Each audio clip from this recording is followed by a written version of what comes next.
Hello and welcome back to another Football Commentaries live stream. It is League One football on this mid-October Thursday night as Shrewsbury host Exeter at the Crowd Meadow Stadium.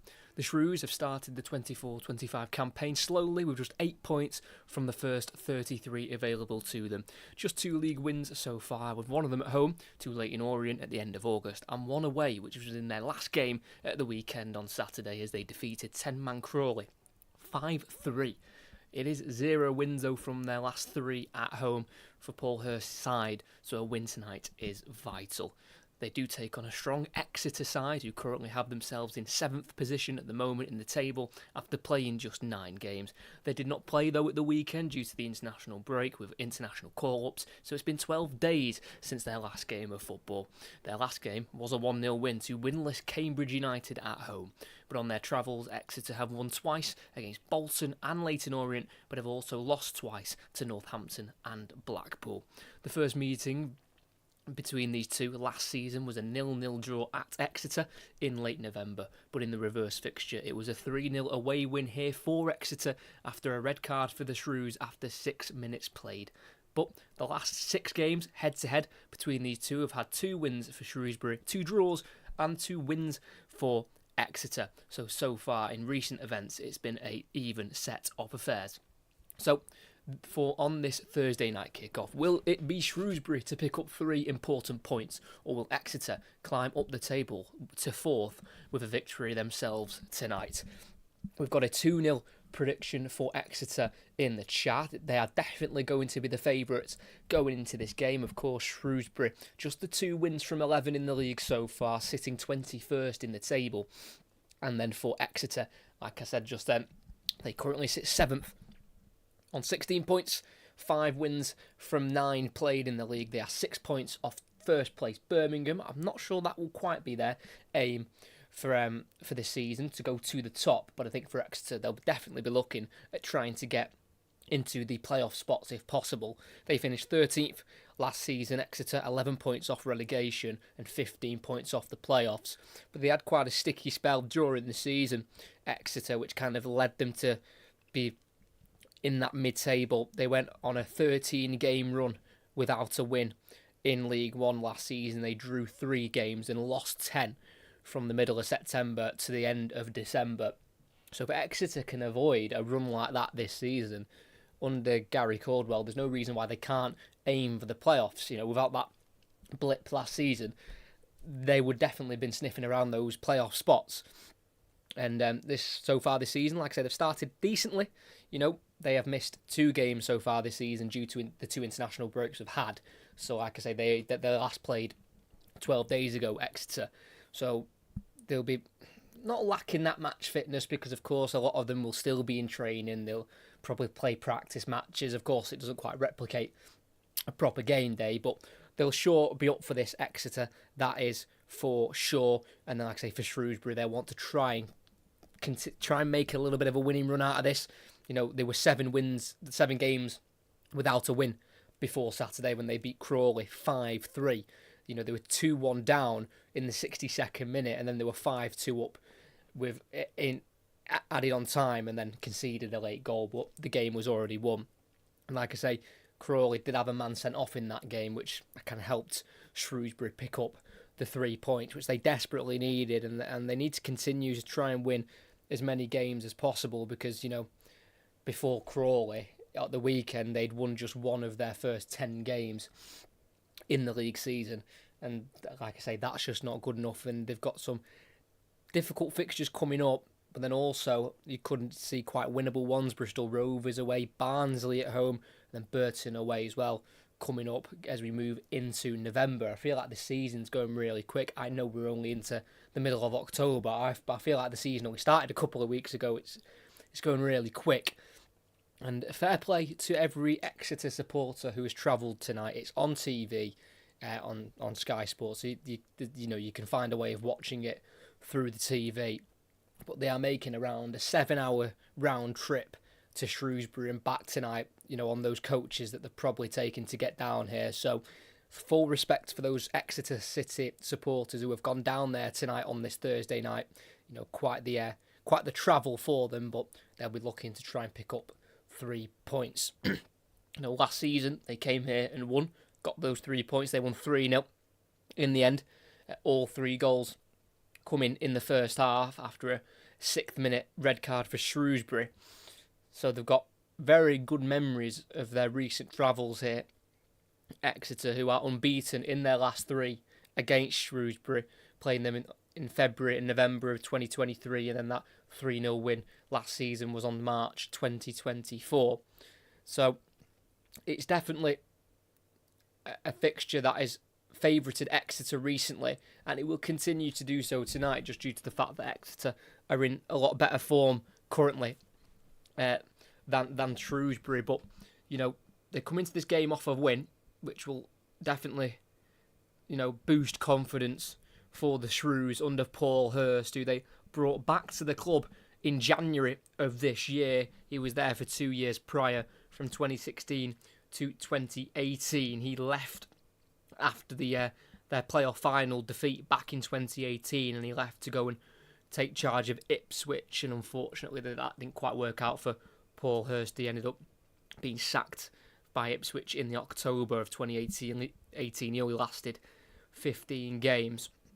Well, he's back at Shrewsbury, and he's not exactly, had a fantastic return, really. Didn't quite get them going at the back end of last season, kept them up by 4 points, but didn't really get them, springing them up the table. And it's the same this season so far, lurking more towards the relegation zone. But,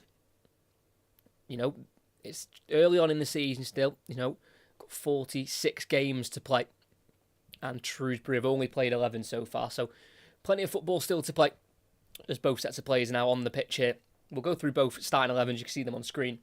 But we'll go through them in a little bit more detail, as it is Toby Savin in goal for Shrewsbury, signed on a free at the start of the season from Accrington Stanley. Back 3 of Morgan Feeney, the captain tonight for Shrewsbury. Alongside him is Josh Feeney, not related, but they both have the last name of Feeney, which is an absolute nightmare for a commentator.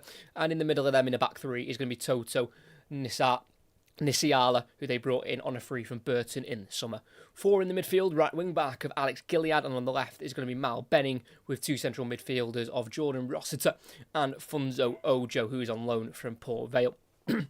3 in the attack. In the number 10 position will be Leo Castledine, who is on loan from Chelsea for the season. He's scored 2 goals so far, 1 on his league debut for his new club Shrewsbury against Leyton Orient, and he's also scored away from home against Mansfield. And then 2 up front, the number 9, George Lloyd, will play alongside John Markey, who they've both been brought in on free transfers this summer. And for Exeter, it's 3 changes from their game 12 days ago against Cambridge. It's Joe Whitworth to remain in goal. He's got 4 clean sheets in a row at the moment. A back 3 of Pierce Sweeney, the captain tonight for Exeter, and alongside him in a back 3 is Tristan Kramer and John Lee Yefeko on loan from Rangers. 3 in the midfield, at right wing back will be Ilmari Niskanen, and on the left will be Jack McMillan. Then 2 central midfielders of Ed Francis and Ryan Woods, who scored the winner against Cambridge in that game 12 days ago. And 3 up front on the right wing will be Milenik Ali, who they brought in the January of this year from Halifax. He's got 1 league goal so far this season, and that came in their 2-0 away win against Bolton at the end of August. On the left is Kamari Doyle, who's also got 2 goals himself this season, both in 2-0 wins in that win against Bolton away, and also at home to against Stevenage. And up front, leading the line through the middle, will be number 19, Sonny Fox, who is an Exeter-born striker. He makes his 30th start for the club tonight in his 64th appearance. He joined the club age 7 in 2011. So they are the 2 starting 11s here. We've got both teams in their home kits tonight. So Shrewsbury in that blue and orange strip, and then Exeter in their red and white. It is Shrewsbury who are struggling at the moment, 21st in the league, but they are well away from the bottom position in the table because Cambridge have not won a game yet so far this season. But they are hovering in and around the relegation spots, and their fortunes need to turn sooner rather than later for Paul Hurst and Shrewsbury. And for Exeter, they're looking up at the moment. They are unbeaten in their last 5 games. Their last defeat was on the 14th of September away to Blackpool, which was a 94th minute winner for Blackpool that day. They are certainly in form, and they'll kick us off here, Exeter, kicking left to right. It will be Shrewsbury right to left in this first half at Crowd Meadow, which holds just under 10,000 supporters, as we wait for the referee's whistle of David Rock. As both sets of players patiently wait for that whistle. Money on Exeter, of course. It'd be the smart option to bet for Exeter tonight. They're the team in form, as we're still waiting for the whistle here. Not quite sure why we've got this delay, as we've hit 8 o'clock and the referee eventually blows the whistle. Exeter get us underway, playing it back to their goalkeeper of Joe Whitworth, who's on loan from Crystal Palace. It's now to the right centre-back of Sweeney, their captain for tonight, playing a long ball. It's a high one. In behind the Shrewsbury defence, it goes through towards their goalkeeper, who clears it left-footed. Didn't want to pick it up there. Their goalkeeper, Toby Savin, as he wasn't sure if that was in or out of his box. So he's got rid of it left-footed.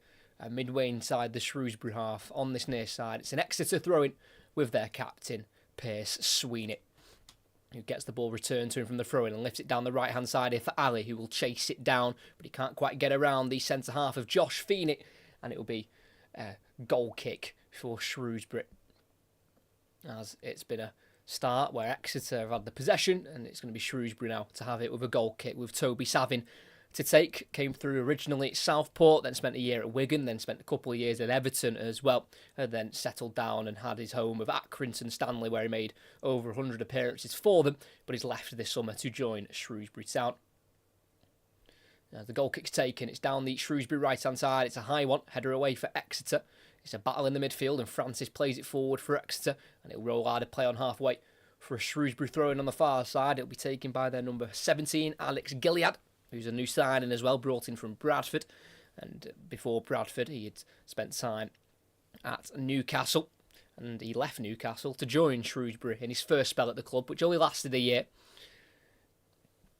Alex Gilead, and he's now returned back to Shrewsbury on a permanent transfer, as it's Shrewsbury on the ball, midway inside their own half on this near side with Josh Feeney, the number 6, who is on loan from Aston Villa this season, the 19-year-old, Blackpool-born centre-half. It's now on the edge of the box with Toto Nisiala, the DR Congo centre-back.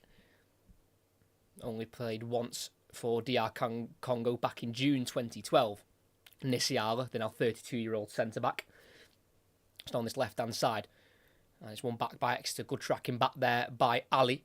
And it's now with the goalkeeper Whitworth. He's been closed down here by Shrewsbury's number 9 of George Lloyd. It's kicked up in the air towards the halfway line, down the Exeter right, headed away there by Josh Feeney, but then played back forward for Exeter. It's given chase to here by their number 19, Sonny Cox, but he loses out to Nisiala, who returns it to the goalkeeper of Savin. It's a big kick forward up towards Lloyd, header away there by Kramer for Exeter, but played out to the left here to Benning by their central midfielder of Ojo, who gets the ball returned to him but can't quite find Benning again, giving away poorly. It's now on the halfway line with Ali, goes to his left there, and Exeter can attack forward.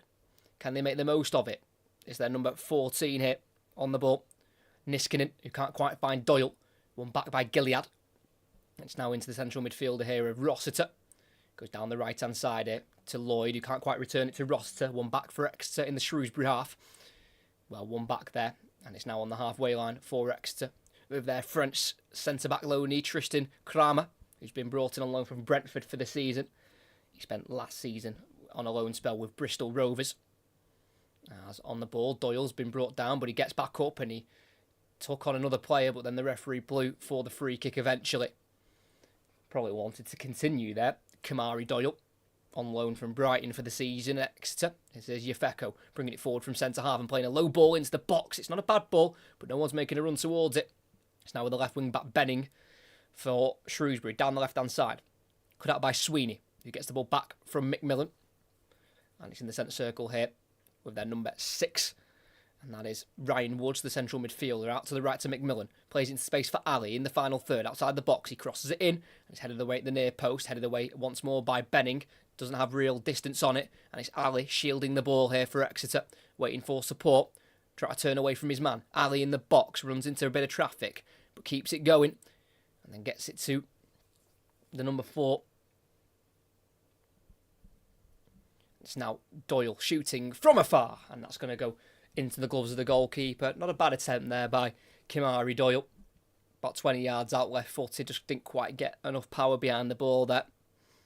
First ever loan of his career away from Brighton. Kamari Doyle, who was originally of Southampton, came through their academy for 11 years, left in January of this year to join Brighton. Now he's on loan here at Exeter. Shrewsbury go long down the right flank here towards Lloyd. Can't quite bring it under control, and it'll roll through to the Exeter goalkeeper of Joe Whitworth. Currently on a run of 4 clean sheets in a row at the moment. Exeter. Fantastic run they're on at the moment in terms of their defensive record. It's now with the right centre-back here, Pierce Sweeney. His last goal coming away from home back in April 2023. Not scored for quite some time, the Irish centre-half, as they've got it to the left centre-half here to Yefeko. Inside he goes to Doyle. Good ball that from Niskanen, who's making a run forward, and he gets the ball returned to him. Niskanen can't quite get onto the end of the pass because there's a sliding challenge in there from the captain for Shrewsbury, Morgan Feeney. And in the final third on the far side, it will be an Exeter throw-in. Decent little move there between Kamari Doyle and Ilimari Niskanen, who looks to be playing on the left-hand side tonight, unlike I've got it there on the right-hand side. Looks like Niskanen will be on the left and McMillan on the right. So just less than 6 minutes in. No real big chances so far, but Exeter have certainly been the team with possession as they've got a free kick just towards the corner flag. Sonny Cox brought down there a bit too strongly by Toto Nisiala. And it's almost like a better angled corner this, and Kamari Doyle is stood over it. Great commentaries, mate. You've definitely done your research. Thank you very much. Yep, like I said, I enjoy doing games like this when I've never commentated on Shrewsbury or Exeter, so you get to research the teams and find out more about the clubs and the players that you didn't know before. So I do enjoy researching for these games. As Doyle goes short from the free kick and gets the ball returned to him, and he gets it to the far post where it's just overhit. Can't quite find the head there of Kramer, their French centre-half, and it'll be a throw-in in a left-back position here for Shrewsbury. Not the worst of ideas there from Kamari Doyle to try and stick it up to the far post. Just a little bit too much height on it in the end. It's going to be a throw-in here for Mal Benning to take.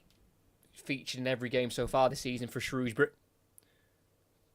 Throws it down the line. It's a rather long throw. Headed back towards him by Sweeney, and he drops to Ali, who's got Benning behind him. Goes back to McMillan, then into the middle there, and it's played back there. Good quick feet there for Exeter by Ryan Woods. That's now Yefeko on halfway, just towards the left-hand side. Finds Doyle, who's running forward with the ball in between two Shrewsbury players. Works it to his right to McMillan. More space for Ali on the right wing. One-on-one with Benning. He enters the box. Has to go back into Sweeney, who crosses first time. Ball goes in, headed to the far post where it's volleyed towards goal by Niskanen. And it's wide and high, and it's a goal kick for Shrewsbury. Just less than 8 minutes in, offside flag goes up there, I think, on Niskanen. So even if he'd got it on target and into the back of the net, it would not have counted. And like I say, just less than 8 minutes in, it's Shrewsbury 0, Exeter 0. Exeter, the team, are dominating the game so far. And they'll want to continue to do that for as long as possible. Unbeaten in their last 4 league games, Exeter. Winning against Stevenage, Leyton Orient and Cambridge, drawing against Wigan and not conceding in any of those last 4 games as Exeter clear it long and high up towards Cox, header away there, but only as far as Ali. It's now Doyle, 25 yards out. Tackle by Rossiter in the midfield. And Shrewsbury try and play out from the back. Nisiala messing around on the edge of the area. Doyle takes it away and strikes towards goal and buries it into the bottom right corner. He's had a lively start to this game, Kamari Doyle, and he gets his 3rd of the season.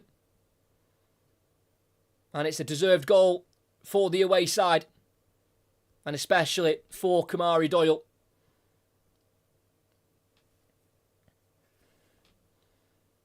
Making the most of a Shrewsbury defensive error and burying that into the bottom right corner. Good pressing from Exeter, just no time on the ball, but Nisiala on the edge of his box is trying to take on Doyle. And he just needs to get rid. He needs to remember that he's a centre-back and not an attacking midfielder. Tries to do too much footwork. Tackled by Doyle, who charges into the 18-yard box.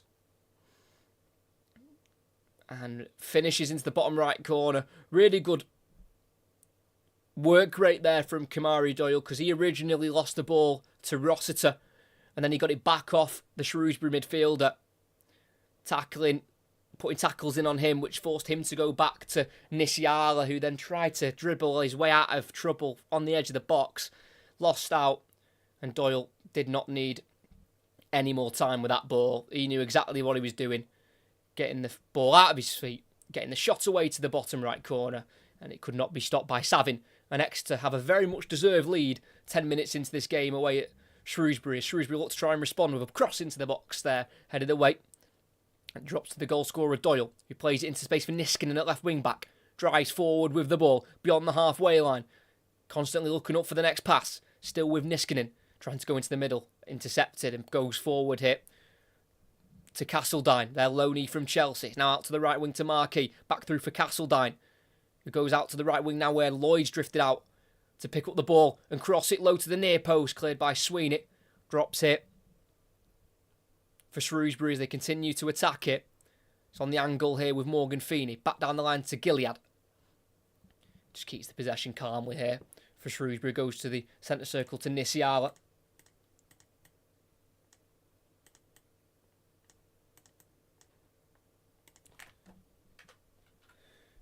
Still with Nisiala here in the centre circle. Shrewsbury just a little bit shell-shocked at the start of this game. They've not had a good start to the season overall, but in this game, Exeter have put the pressure on early and they've got their rewards as Castledine picks it up in that nice pocket of space in the number 10 area.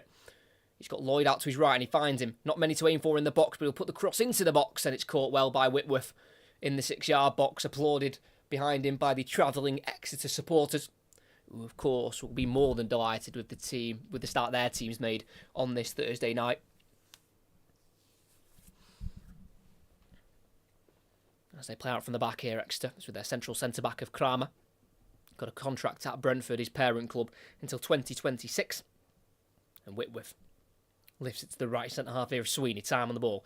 Plays it forward into space to McMillan, who goes on once more, looking in behind for Ali. Overhit the pass through to Savin in between the sticks for Shrewsbury. And the home side needs to try and do something differently here. They've won just 3 of their 15 games so far in all competitions, winning twice in the league to Leyton Orient and Crawley at the weekend, and then winning also in the League Cup on penalties to Notts County at home. So there's not much to cheer about the Shrewsbury supporters, and it's a rather empty stadium, in all honesty, as you can see behind the dugouts. As it's Exeter now on the ball, midway inside their own half, with the right centre-back of Sweeney, former Ireland under-21 international.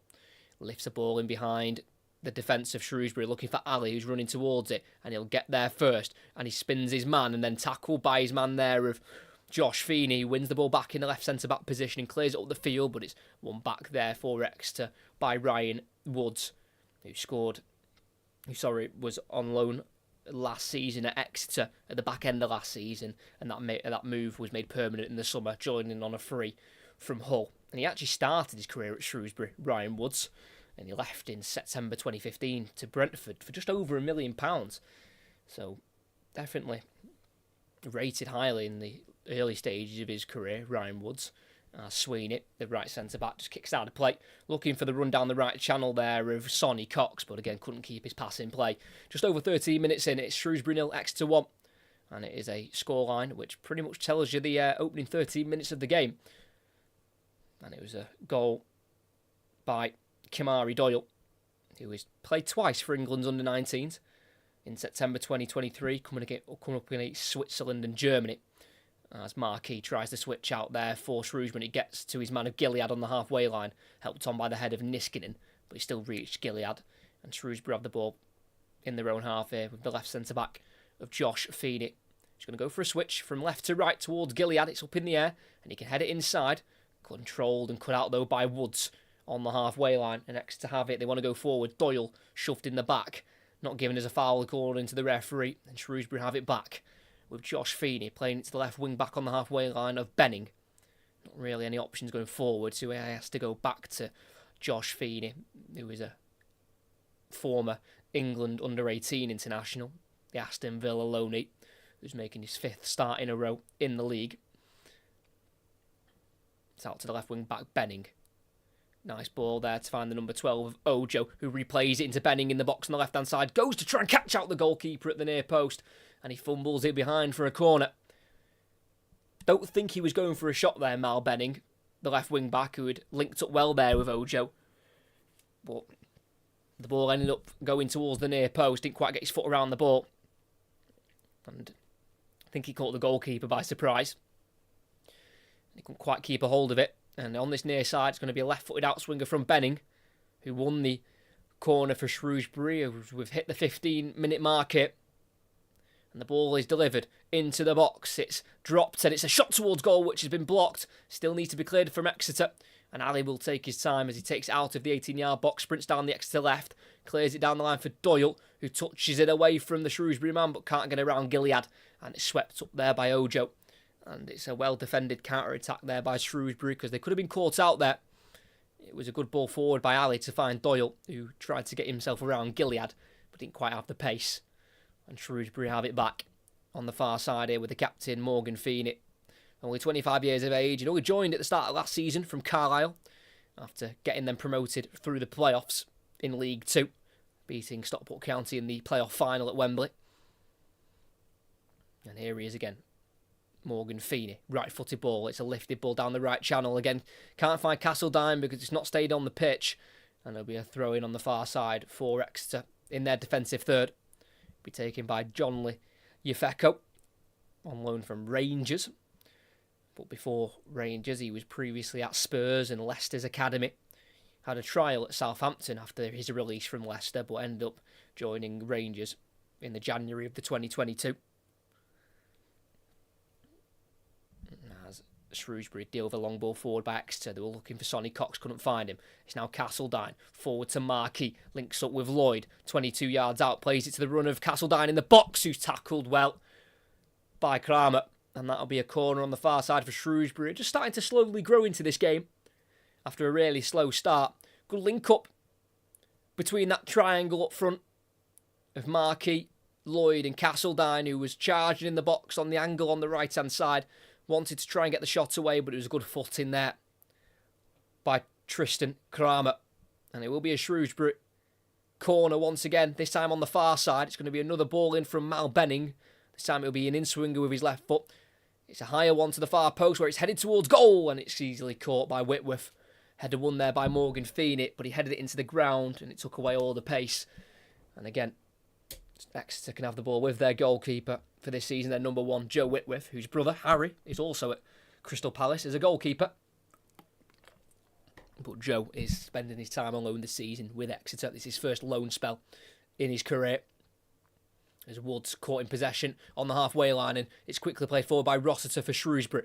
It's now Marquis having to hold up the ball here as there's not many options ahead of him. He eventually plays it out to the right on the halfway line here to Morgan Feeney. Into Ojo in the centre of midfield, given a bit of time here.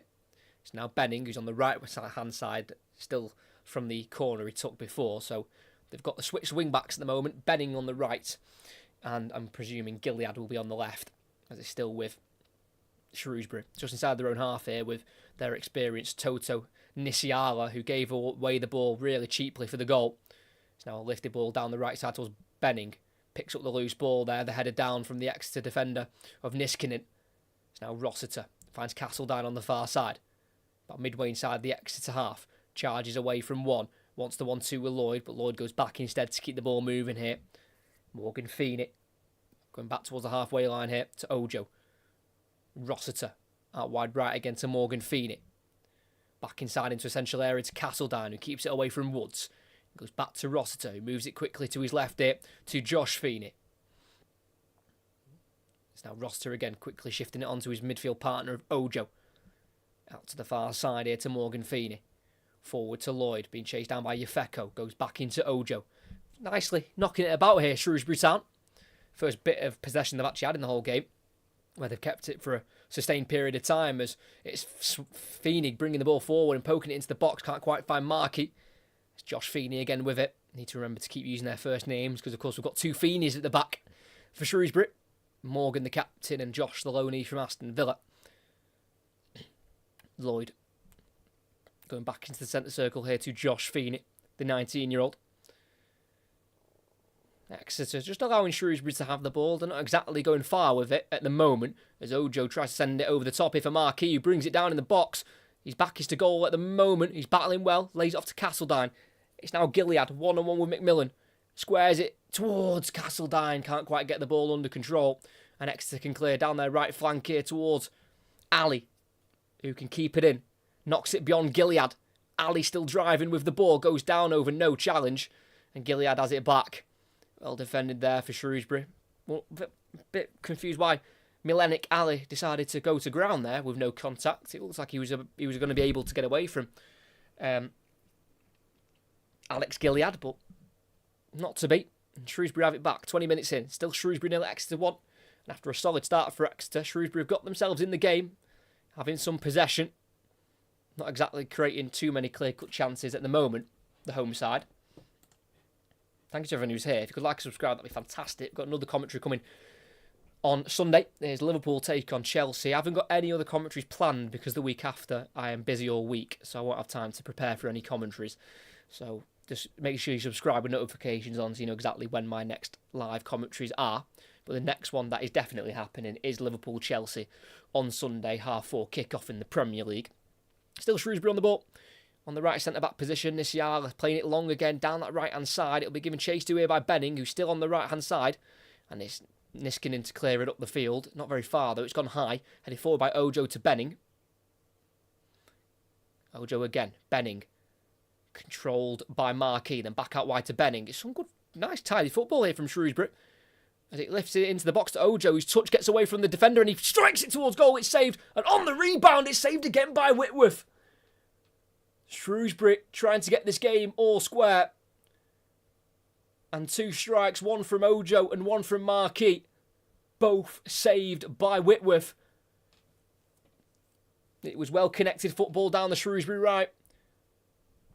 Benning, the man, being the main source of the creation for that opportunity. And he got it through to Ojo, who took a touch away from the defender, shot towards goal, pretty much at Whitworth. You'd expect him to save it. But from around 8 yards out, the rebound from Marquis was also saved. The resulting corner goes in, put to the far post where it's been headed back across. It's in the air, it's on the floor, it's kicked towards goal and it's blocked. And it can be cleared here by Niskanen for Exeter. Doesn't decide to clear it, decides to go back instead here to Sweeney, who will eventually clear it long for Exeter. Header away though by Josh Feeney, but then headed out wide here to the right here to Exeter, to the goal scorer Doyle, and then back into the 18-yard box to Sweeney. Back once more to Joe Whitworth, who originally started at Wimbledon before his move to Crystal Palace. It's with the right centre-back Sweeney.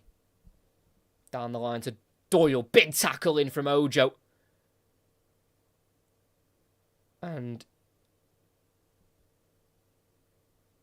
he doesn't get the ball. It didn't seem like he got the ball.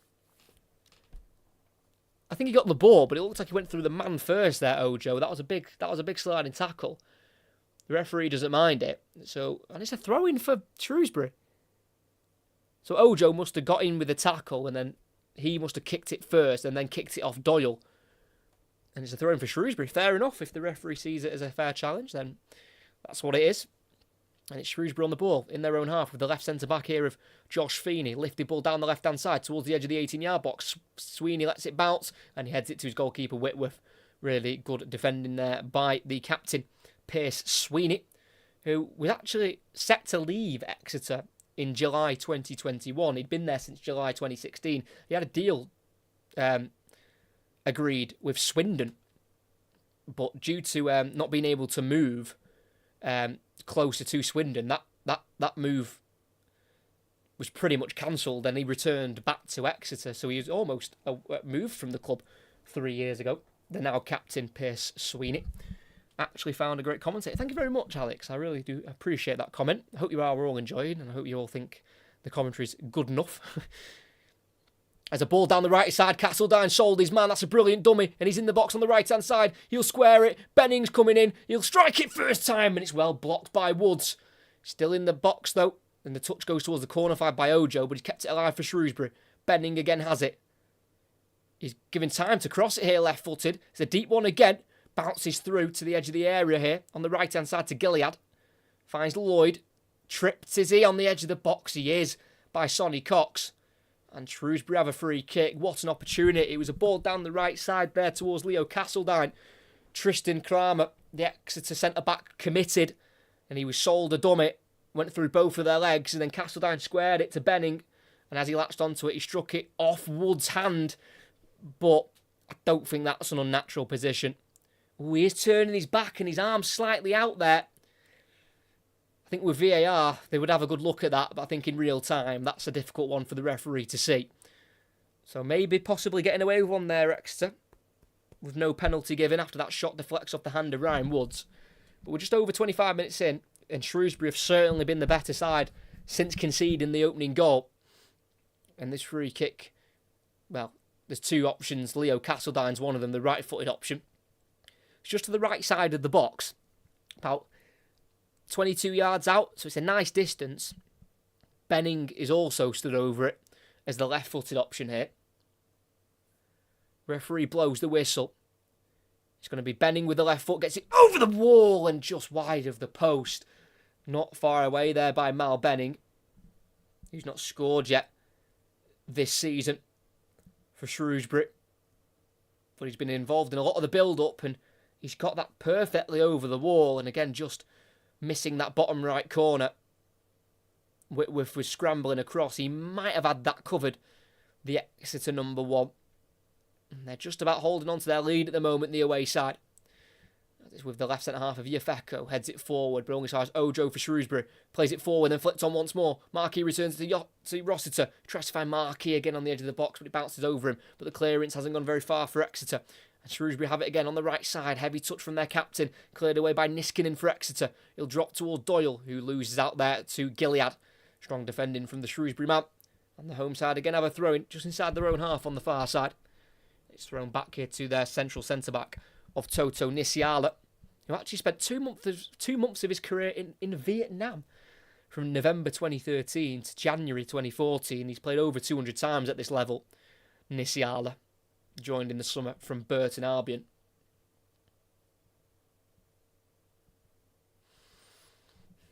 As the ball's bouncing around in the midfield, given away there by Francis for Exeter, who's not really been that involved so far tonight. Ed Francis, the number 8 for Exeter in the middle of the midfield, brought in the summer for an undisclosed fee from Gateshead. Yeah, he won the FA Trophy with Gateshead last season at Wembley on penalties. He came through Manchester City's academy as well. Was there for 14 years, left in 2019. Born in Poyton. Ed Francis, which is 14 miles away from Manchester. Shrewsbury on the ball. Midway inside their own half hitch with the left centre-back of Josh Feeney, who was on loan himself last season away in Spain at Real Union. In the third tier of Spanish football, it's actually a club which has got involvement from Unai Emery, who's actually one of the owners, I believe. So he went on loan in Spain, third tier last season. Josh Feeney played 8 times for the Spanish side, but now he's on loan this season in England. As Exeter got it in their own half here, playing it away from the Shrewsbury press. It's McMillan going forward, but Francis has been pickpocketed there by Ojo, but the loose ball drops to Sweeney. And it's just about kept there by Exeter, who've definitely, I don't know if they've took the foot off the gas since going in front, or Shrewsbury have just really upped their game, but it's definitely swung the momentum of the game, and it's Shrewsbury who have been better, but it's Exeter who are attacking. McMillan out to the right to Ali in the final third. He enters the box and crosses it far post. It's a glancing header away there by Gilead, but it'll be slipped there by Woods, and it allows Castledine away. Heavy touch, and it's a big tackle by Yefeko, and he kicks it through to the Shrewsbury goalkeeper. Should have really done better than that, Leo Castledine, who profited on the Ryan Woods slip, but his first touch was heavy, and Yefeko got in there, made sure he got in there strongly as well. Nice job, man. Thank you very much. Great commentaries. Can't get BBC Radio. Short shame. Thanks, mate. Keep it up. No problem at all there, Ian. As we're 29 minutes in, Shrewsbury 0, Exeter 1. Exeter taking the lead through their lone signing. Kamari Doyle scored it in the 9th minute. And then for the last 20 minutes since the goal, it's Prince Shrewsbury who have looked better. And you weren't able to say that before the goal. It was all Exeter before the goal. And they deserved their goal. But the game certainly swung a little bit.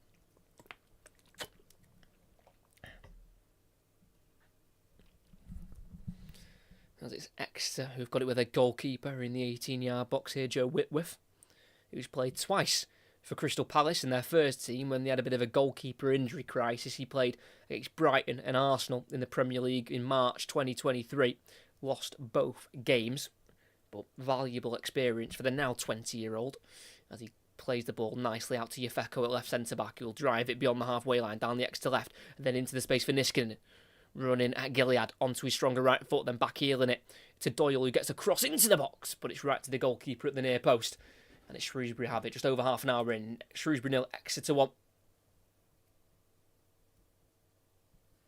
And it's just going to take a bit of time here. Toby Savin, the goalkeeper, not rushing to roll it out, which he eventually does do so to Toto Nisiala, who made the error for the goal as play's just stopped at the moment. The referee stopped play because John Lee Yefeko, the Exeter left centre-back, is down at the moment with an injury. Shrewsbury not happy with the fact the game's been stopped there. One of the Shrewsbury assistants there not best pleased with the fact that it seems they feel like Exeter have stopped the game tactically to kind of maybe take a bit of momentum out of the Shrewsbury game, because Shrewsbury are the team on top at the moment.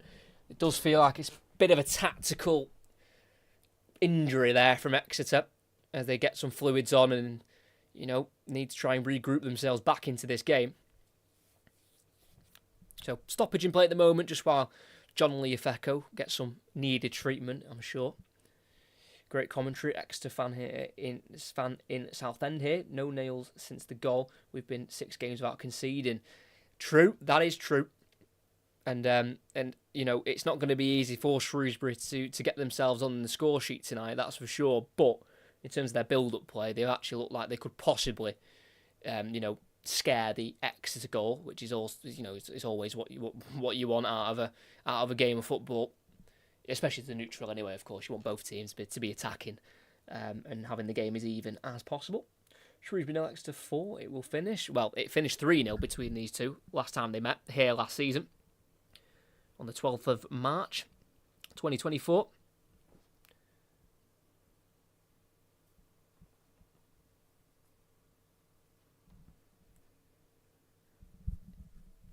Got 1-0 Exeter first half on. Looking promising. 25-0. Yeah, nice. Like I said, I can't... Doesn't... Shrewsbury have had chances to score, but then again, with Joe Whitworth in goal, he's played really well so far in the opening, about 32.5 minutes here. So the ball has been dropped and it's back with the goalkeeper of Savin for Shrewsbury, as I'm sure Yefeko will be absolutely fine to continue here. He's not been allowed back on just yet. Shrewsbury find Castledine on the halfway line. His touch isn't great, but he keeps it away from Doyle. And he plays it to the right wing back here of Gilead into Castledine again. Then to the right centre half of Morgan Feeney, who came through the Everton Academy for 14 years. Spent 6 months at Sunderland from August 2020 to January 2021. But really did find a home with Carlisle, where he got them promoted in the 22-23 season. Who do you support, lad? I support, well, the team I talk about, I support a Premier League side, but I just don't mention them because I don't want to be called out for any, you know, not being biased, even though I've commentated on them loads and no one's ever noticed I support them. But the team that I support and I talk about is Stockport County of League One.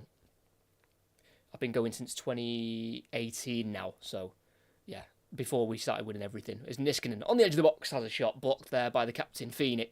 And it's now Shrewsbury to clear it forward through Ojo, but it comes off the chest of Woods. Back out left here to Doyle, about 30 yards from goal. Plays it forward to the edge of the box here to Cox, who can't quite hold it up. Cleared away by Nisiala, and it will be a throw-in on the far side for Exeter. But yeah, I wanted to go to football every week, and going to Premier League football every week is nearly impossible for a lot of people, just because it's so expensive. And I was like, I want to watch football every week, so Stockport County is rather close by, and it was rather cheaper back then when we were in the 6th tier of English football. A little bit more expensive now. We've risen through the leagues, but yeah, my first season there, we won the National League North. 6th tier, and that was a brilliant season. It was so fun. It really was. As it's still Exeter on the ball, but they've lost out through the throw-in. Well won back there by Rossiter, putting a strong challenge in there on Yefeko. It's now Marquis, the striker, ball stuck under his feet, and he's been tackled by Kramer for Exeter, who's got past 2 challenges and plays it forward to the edge of the box, flipped by Cox to Ali, tackled on the edge of the area, drops to the centre half of Kramer, who stayed forward here for Exeter. Ali now in the box on the right-hand side, on his left foot, strikes it, blocks, drops to McMillan, squares it, can't get the shot away. Rossiter can clear in the end. And it's well dealt with there by Shrewsbury in the end. He's had a couple of one-on-one chances so far tonight. Milenik Ali running a number of the Shrewsbury defenders. But nothing quite materialising so far. Less than 10 minutes to the 45 to go. Still Shrewsbury 0, Exeter 1. Exeter starting to grow themselves back into the game after slacking off after going ahead. Sweeney kicks it off Benning. It's another throw-in for the away side. Up the Hatters. Dicko give us a wave, yeah. Dicko give us a wave. Yeah, the Prem is quite rough. It can be, yeah. Some very big Prem games coming up too. Yeah, need a Liverpool draw. Being an Arsenal fan, yeah. I think people aren't... I mean, they are going to start talking about Liverpool soon. Because, you know, they're still top of the league. But I do think Liverpool and Arne Slot have just been a little bit put under the radar at the moment because he's taken over from Klopp. He wasn't allowed to bring in any new signings other than Chiesa, who isn't exactly a starter at the minute. I definitely think they're going a little bit under the radar, Liverpool. You know, people just assume it's going to be a City-Arsenal title race again, but just got to watch out for Liverpool because you just never know. And like I said, we're commentating on Liverpool's next game on Sunday. As we've got an Exeter corner here on this near side. It'll be taken by the left boot here of Doyle. Right arm raised. The ball to the near post. Header away at the near post. Well defended there by Funzo Ojo for Shrewsbury. And it'll be the same again. Another corner on the same side for Exeter. Watching any Saturday games, I don't actually think that I'm going out on Saturday. With the family, not going out. I'm not that kind of person. That's why I'm commentating on Shrewsbury Exeter. But I don't think I'll be able to. I missed the half. Yeah, I won't be able to watch Bournemouth Arsenal. I'll be able to watch Tottenham West Ham on the early kickoff. On the not quite. No, not quite. Another corner in near post, and it's the same result, a header away. But this time it's not another corner. It's going to go out for a throw-in this time for the away side. The header was won there by Nisiala, making his 90th Shrewsbury appearance tonight. Had a year and a half here at the club from January 17 to August 18, Nisiala, before returning here on a free in the summer from Burton. Thrown by Sweeney, cut out by Rossiter, cleared by Josh Feeney. Up towards the halfway line towards Lloyd. Yefeko wins the header though in the centre circle. Won the second time though by Ojo on Edwards, who's been fouled as he won the header there, Ojo. And that'll be a free kick for Shrewsbury Town, given by the referee for tonight, David Rock, who has given a red card once so far this season. It was in League One, and it was for dissent. It was a Lincoln player sent off, and it was for dissent. So clearly doesn't take any disrespect from the players, the referee. Shrewsbury can't quite keep it moving. It just goes under the foot there of the captain, Morgan Feeney. You couldn't quite keep it moving there for Shrewsbury. There's a rather stressed, I think, looking Paul Hurst watches on, the Shrewsbury manager, 50 years of age, born in Sheffield, taking charge of his 110th game at this level. And he's only won once ever against Exeter in his managerial career, and that was whilst he was at Scunthorpe in October 2019. I hope Tottenham lose, but I don't see it happening. Well, it's been a bit of a sticky start, hasn't it, for West Ham? I know they won their last game before the international break, I think, against Ipswich, I think, wasn't it? So it'll be a good little London derby, that one. As Ali on the halfway line gets it away from Benning, and Ali can stride down the right-hand side into the final third, being chased down by two Shrewsbury players, and one of them slides in, and that's Josh Feeney, and he wins the ball, met by a round of applause from the home support, as Castle down on the left wing, halfway line, cuts in onto his right foot, looking for the next pass, and switching out high out to the right. That's a brilliant ball, and Marquis brings it down in the box, tries to get onto his left foot, but he's tackled by Yefeko, who towards the corner flag can avoid the corner and clears it down the line. Controlled and brought down here by Cox. Plays it to his left to Niskanen. Kicks it off Morgan Feeney. And that's a throw-in for Exeter. Well defended there by Yefeko because he was one-on-one there with Markey. And if Markey had got around him, it would have been a free one-on-one for the Shrewsbury number 27, John Markey, who was brought in on a free from Bristol Rovers in the summer. Scored twice so far this season. And they were both in that 5-3 win at the weekend against Crawley. As Exeter have a ball through to Ali, who's on a tight angle on the left side of the box. He's going to try and get it across himself back towards Doyle, who originally played him through. But it deflects there off Benning. And it will go out for a throw-in for Exeter. And again, Belenik Ali not quite getting the good fortune in this game so far. Timed his run perfectly to try to swing it across the box. Came off Benning and then let the ball roll out for a throw-in. Missed 20 minutes, who's been playing better? Well, I'd say the first 10 minutes when Exeter scored, it was Exeter who were the much better side. And after conceding, Shrewsbury really grew into the game for the next 20 minutes. Then say the last 10 minutes or so have been pretty even, I'd say. Both teams having chances with the ball as Sweeney has to tackle Lloyd there. And in the final third for Shrewsbury on this near side, it's a throw-in. Just less than 41 minutes in, still 1-0 to Exeter. Benning gets it back from the throw-in, kicked out there by Doyle. And it's going to be another throw-in here for Shrewsbury to be taken by Mal Benning.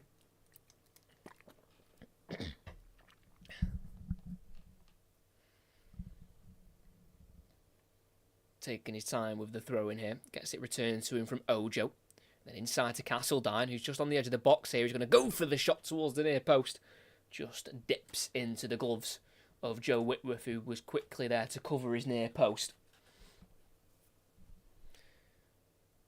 Definitely the man who will make something happen tonight, I think, Leo Castledine, on loan from Chelsea. Made his first team debut for Chelsea last season in the League Cup semi-final against Middlesbrough, late on in that game. When, of course, Chelsea were about 5-1 up. I think they ended up winning that second leg 6-1, I believe. As Exeter go long up towards their striker Cox, who's not really had much to do today. Not really used him that much. A lot of the work has been done in the midfield, as it's Ryan Woods now on the Exeter left, who can keep it in midway inside the Shrewsbury half, and then couldn't quite keep it in fact. Instead, he just kicks it out of play away for a throw-in. 3 minutes to go with the first half. Plus added on time. Exeter still lead, but they know they're in a game here.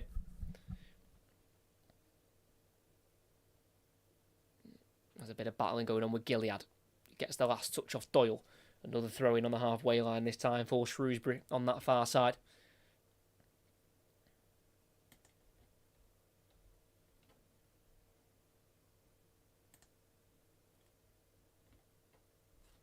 Throw-in there towards Marquis. Touches a bit loose and played forward by Woods, but then one back there by Josh Feeney. Lifts it to the left here to Benning, who takes a touch into a central area away from McMillan. Benning got an option out to the left wing, and he finds George Lloyd.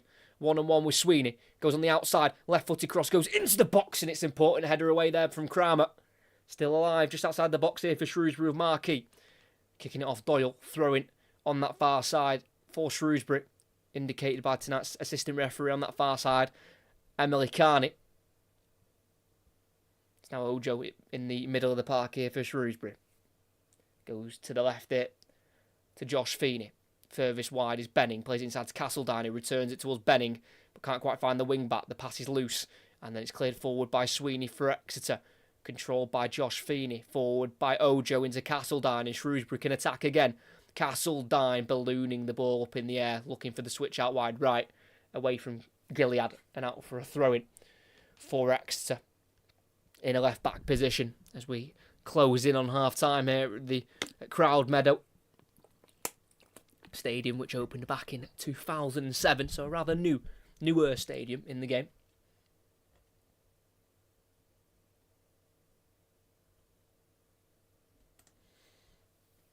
A bit of battling in the midfield, poked away by Castledine, but won by Niskanen for Exeter. Clears it down the Exeter left towards Ali, who gets there ahead of Josh Feeney. Bundled to the ground there by the centre half, and throwing for Shrewsbury. Last touch off Ali, seen as a fair shove by the referee. They've definitely woken up in this game, Shrewsbury, which I was worried about when they conceded within 10 minutes and after a really slow start, but they picked themselves up. And even though they're not scored, they've got to go into at half-time positive, even if they do remain 1-0 down.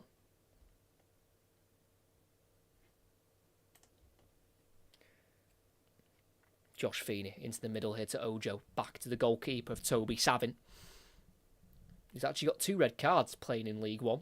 Both straight reds as well. In March and April of 2022. As he plays a ball out to the right-hand side here towards halfway line. Headed forward by Niskanen, but picked up by Rossiter for Shrewsbury. Morgan Feeney lifted ball down the right-hand side. It's nodded down by Lloyd. Can't find Castledine. Well defended by Yefeko. It's down the edge of the box here with Sweeney. Back out to the left to Yefeko.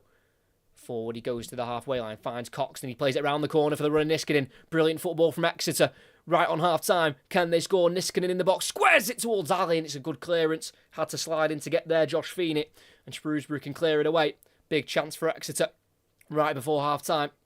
As 3 minutes has been indicated to be added on. As Shrewsbury attacked on the right-hand side here. Markey bundling Woods off the ball. Markey crossing, and he's overhit it. And that'll be a throw-in on this near side for Shrewsbury. Massively overhitting that cross, John Markey. And there was no need for him to do that. Really good defending at the other end by the Aston Villa loanee, Josh Feeney. As Exeter worked the space really well. Ball round the corner from Cox. Found Niskanen. Couldn't quite get the ball across the goal to find Melanik Ali, the 24-year-old. 2 minutes left of the half to play. Still waiting for this throw-in to be taken by Sweeney. Gets the ball returned to him by McMillan. And he volleys it away left-footed. Headed forward by Josh Feeney. Flicked on by Rossiter. Marquis on the edge of the area. Facing forward. Playing it through the legs. Back to Rossiter, who gets the shot away. Saved by Whitworth again. And cleared for Exeter in the 6-yard box. You can't say they've not come close to home side. But they are coming up against a really confident young goalkeeper of Joe Whitworth, who simply can't be stopped at the moment. Shrewsbury still have it after the Exeter clearance with the left centre-back of Josh Feeney. Forward to Castledine, turns away from Sweeney, and then through into the box on the left-hand side to Markey. Squares it back across, can't find Castledine, cleared by Woods. And you feel like for Shrewsbury, they don't want this half to end, because they are in the ascendancy at the moment. The throw-in taken by Benning, can't quite find Ojo. Could there be a break on here for Exeter? Francis lifting it out to the left. It'll be given chase to by Doyle. But it will be Morgan Feeney to beat him to it. And he goes back to the goalkeeper of Toby Savin. And it's a rather exciting end to the game here at Crowd Meadow. Nisiala, long clearance from centre-back up towards Lloyd. Header won by Yefeko. But George Lloyd was flagged for offside. And it'll be a free kick for Exeter. Markey playing the ball through the legs there to Ross, who shot towards goal again. Rather close to Whitworth, but again, he still has to save it. Ross to getting his shot away from around 8 yards out. Took a slight nick off Niskanen. And eventually it was cleared by Niskanen quickly because Ross wanted a second bite at it. As we're about to hit the 48th minute, that would be the 3 added on. Played. Whitworth sends it out to the Exeter left. Can't be quite kept in there by Niskanen. It's going to be thrown in a right centre-back position here for Morgan Feeney. We might not even have time to take this throw in here. No, we won't have that throw-in taken as the referee, David Rock, blows for half-time here at Crowd Meadow. And it's been a rather entertaining first half here, it must be said. Shrewsbury do trail at the break. It was a very dominant first 10 minutes by Exeter, who got themselves a lead through Kamari Doyle scoring his 3rd of the season. And it was a poor giveaway on the edge of the box by Nisiala, which allowed Doyle to go into the box pretty much all on his own. And he buried it into the bottom right corner. It was a brilliant finish from the 19-year-old loanee from Brighton. But then once they scored, the tables started to turn. Shrewsbury got on the ball, had a lot of possession. They've had a lot of shots on target, really challenging Joe Whitworth, who's had to make plenty of saves on the likes of Rossiter and Ojo as well. Castledine's had an opportunity as well. And with 9 shots, 5 on target, Shrewsbury are left at half-time rather frustrated. Because like I said, they dominated pretty much from the goal onwards. There was bits of spells in the game when it was rather even, but overall, since that 10th minute goal, Shrewsbury have definitely been the better side, but have got nothing to show for their efforts so far. They'll need to stay positive, because here at half-time at Crowd Meadow, it's currently Shrewsbury 0, Exeter 1. I mentioned it before, I was really worried when the game went to 1-0 to Exeter so early on, because they started really well, and of course Shrewsbury aren't exactly having a fantastic season, and I thought that might lead to a bit of a crumble, but they really picked themselves up, Shrewsbury, and have gone at Exeter in that first half. Of course, they've not got a goal to show for their efforts, but they've got to be positive about the way they've played. It's been a really solid performance. You wouldn't think that Shrewsbury were down towards the bottom end of the table. But then again, Exeter have defended really well. They are on a run of 4 clean sheets in a row in the league, so of course you'd expect them to be hard to beat, but it's not exactly like they've been defending solidly. It's been more the goalkeeping they've had to thank for still having this clean sheet. Joe Whitworth has made plenty of saves so far in this game.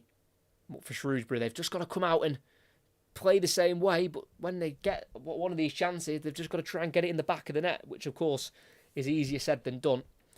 But Exeter as well, despite not quite dominating the game after they scored, they still do look rather dangerous on the counter-attack. There was a chance there at the end of the half when Niskanen broke away on the left-hand side. Couldn't quite find Ali in the box. So Shrewsbury have got to be careful for when they attack. If they lose it, they could be countered rather quickly. They really wanted to score there. They did. They were really pushing for the goal there, Shrewsbury. But again, when you're coming up against Joe Whitworth, who is, a really confident goalkeeper at the moment, it's difficult to get that goal. But, Shrewsbury are coming into this game off the back of scoring 5 against Crawley. Yes, Crawley had 10 men for a lot of the second half. Shrewsbury still scored 5 goals away from home. So it's not like they're coming into this game not scoring, despite not winning a lot of games at the moment. But yeah, for Exeter, they're defending well at the moment. I feel like I'm at the game your energy, mate. Thank you very much. Exeter in the playoff places. They are in the playoff places with these 3 points. They go up to 4th in the table. And we were mentioning it before the game, before some of you were here.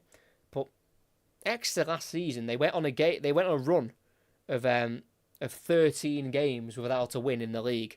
From the middle of September to the end of December, they drew 3 and lost 10. And they ended up finishing 15 points away from the playoffs. Out of those 13 games that they didn't win any games, if they just win 5 of them, then they're right up into the playoff spots. So for Exeter, it was only really one blip that they really couldn't get out of, which kind of derailed their season. As long as they don't let a run like that happen again, where they go 13 games without a win. I mean, teams at this level who aren't exactly going for the league title, you've got to expect blips where you might go 2, 3, 4, maybe even 5 games without a win. But you've got to respond quickly. 13 games without a win, that is, you're falling behind. And for Exeter, they fell too far behind in the end. And like I say, only finished in 13th place. But, without that huge blip, they could have easily got up there. And this season, they'll look for the same again. They'll just look to avoid that long blip. The Exeter fans will know they'll go this season where they might lose a game or 2 in a row, or maybe 3. But they can't let it spiral out of control like last season when they ended up going without a win in 13 games. So, they're 4th at the minute. They're well in the playoff spots as it stands, and they'll want it to keep that way for sure. Going through the season, but they get themselves in the playoff spots at the moment, and that'll definitely be the aim for Exeter, because realistically they should have been a lot closer last season. But when you go on a bad run like that, it's gonna bite you, and it did. It gave themselves way too much work to do at the back end of last season, but they actually ended the season quite well. They only lost 1 of their last 10 in the league, Exeter, and that loss came on the final day, 2-1 home defeat to Oxford, who ended up getting promoted via the playoffs. So again, it's just that one bad run, and it cost them big time, Exeter. But I think the respect for Exeter has to be the fact that they didn't sack their manager. They kept Gary Caldwell, despite going through that really long run without a win. And this is his 100th game in charge tonight. Gary Caldwell, 99 games previously, took charge of Exeter. He's won 38 of them. He's drew 19, lost 42. And his biggest defeat with Exeter was a 9-0 home defeat to Reading in the EFL Trophy at the start of last season. I completely forgot about that result. I remember seeing it on Twitter, and I completely forgot about the result until I was researching the game and I was looking through Gary Caldwell's record with Exeter, just looking to see if they've lost any games by a big margin. And then I saw that 9-0 and I went, oh my days, yes. I completely forgot about that. But if you've got any comments you want to make, any questions or any observations about that first half, put them in the chat. As again, they're looking here, 25 minutes in, there was a penalty claim for Shrewsbury. Benning latched onto a pullback and he shot towards goal. And Woods kind of turned his back on the shot. And his right arm, for me, is in a rather unnatural position. It's away from his natural body kind of frame that you'd have when blocking a shot. But because he turned his back to it, it was quite difficult for the referee to see. So again, I can sympathise a little bit with the referee not spotting it without VAR, because, like I say, he turned his back, and I don't think he could quite see that it struck his hand.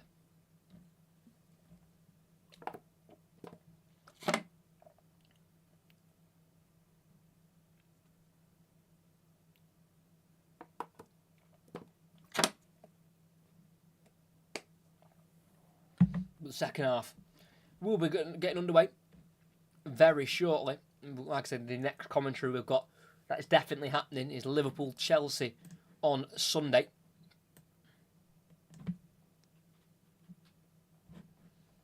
Where Arne Slot takes on Enzo Maresca. Both teams in quite good form at the moment. Chelsea have had a decent start to the season despite changing from Pochettino to Maresca. I'm Brazilian, I made a bet, and I just depend on both teams scoring to win. Okay. Just had to quickly Google Translate that comment. But I do get quite a lot of people joining the stream who have got like bets going on for the game, which I find quite funny. It's like some people come in and ask me, like, who do you think is going to win? I'm like, oh, God, don't take my opinion, please.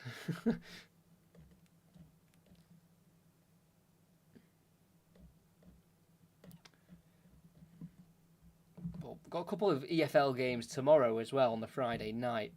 I do believe we have got Leeds Sheffield United tomorrow night, 8 o'clock. That's a tasty little game, that, to bring us back into club football after the international break.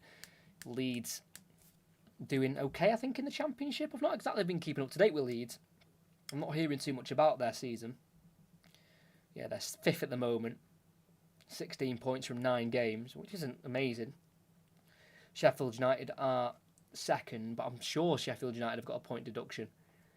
So they probably would have been top without that, but they're joint top with Sunderland. But the funniest thing before the international break was, and I'm sure we've all seen, that Elan Meslier mistake against Sunderland for Leeds when the ball did that. I'm going to say weird spin, but he still should have saved it. I'm not excusing him at all. But when Meslier came for the ball and the ball bounced and it just spun in a really weird way and it went past him, I mean, that was funny. I was really laughing at that in the nicest way. Because I was a goalkeeper when I played the last few years of when I played football. And, I can sympathise slightly with the fact, sometimes when a ball does, bounce and spin, it can make it difficult. But I mean, the way that happened is just absolutely like crazy. To spin and to go past him, and as well, the fact I think it was like the last minute, I think also made it a lot more amusing as well. I'm sure the Leeds fans were absolutely devastated with that. That's for sure. But make sure you don't go anywhere now. No, well, you can go if you want, but I wouldn't if you're interested in this game, because the second half will be getting underway in a couple of minutes' time. Got a few bets on and found this channel. Yeah, well, like I say, a lot of people do come into this chat, come into this live stream and start telling me about their bets and how they've got, this team to win, this person to score, and like I say, I've always got my fingers crossed, hoping that it comes through and it comes in. I wish I could have some kind of magical power where I can affect the game in that way, but I can only commentate what I see.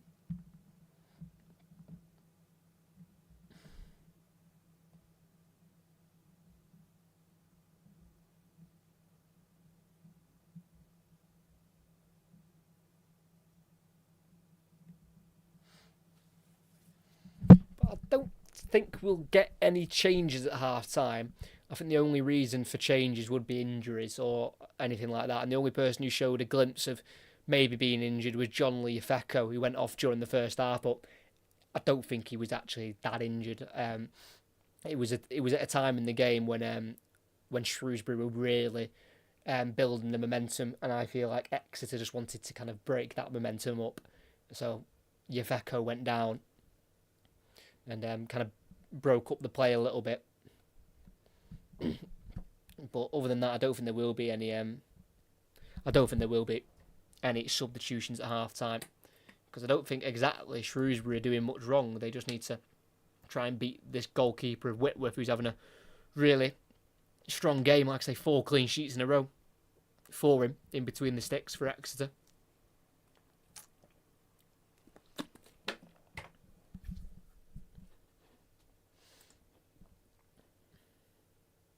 Covered 1-1 and 2-2 at the start for great odds and got Exeter to win on marker, and a few correct score doubles for this. And Chelsea women, Chelsea women are on as well. I think they're winning though, aren't they? Well, they should be winning, the Chelsea women, because their team is absolutely ridiculous for that level. Watch their game of the weekend against Arsenal women, and in fact they actually weren't that good. Chelsea women, yeah, they're leading 2-0 against 20. Beaver Jones and Hamano, but I really like Chelsea women's side. I think they've got a really strong team. Not just, starting 11. Pretty much every player they've got is a good player. They've not really got any weak players. So, definitely the right move there to back Chelsea on that one.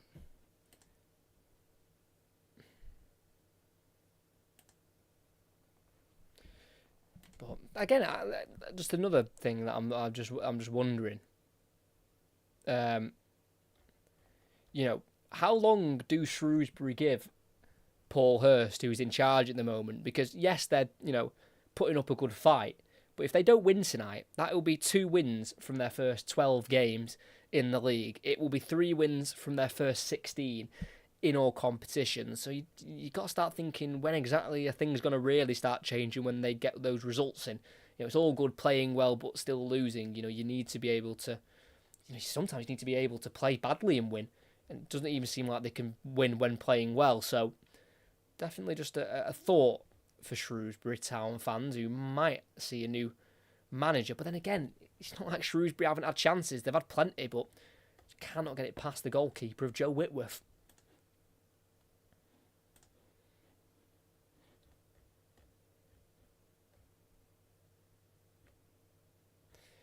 But another thing for Shrewsbury as well, they'll be attacking the goal where their supporters are. Same for Exeter, in fairness. They'll be attacking the end and behind the goal where their travelling supporters are for tonight.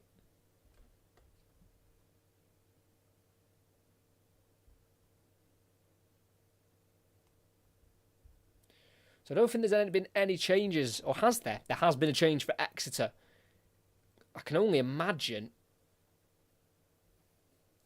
it's injury related, or it could be the fact that, to be fair, for the majority of that first half, they weren't great.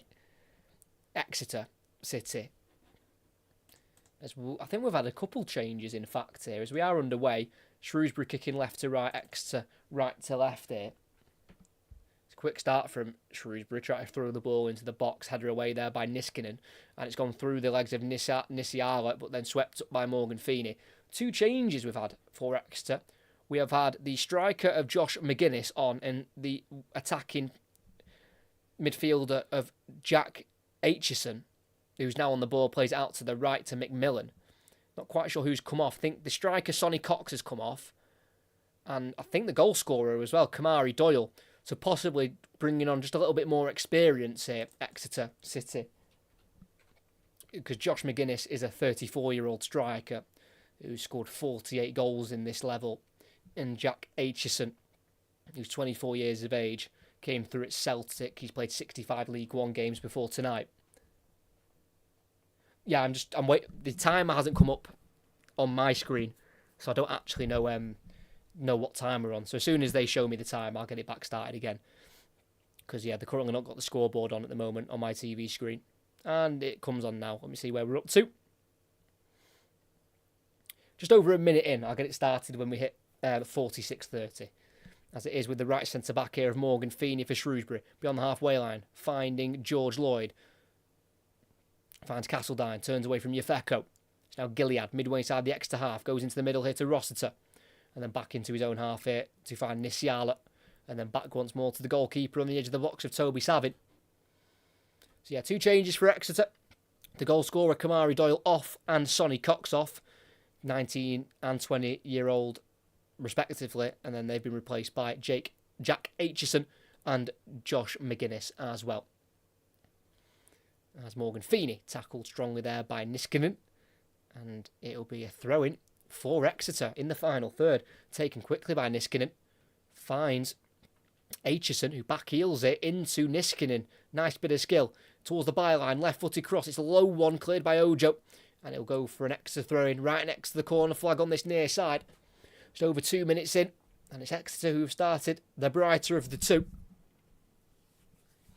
As Exeter have got to host Reading next week, then go away to Huddersfield.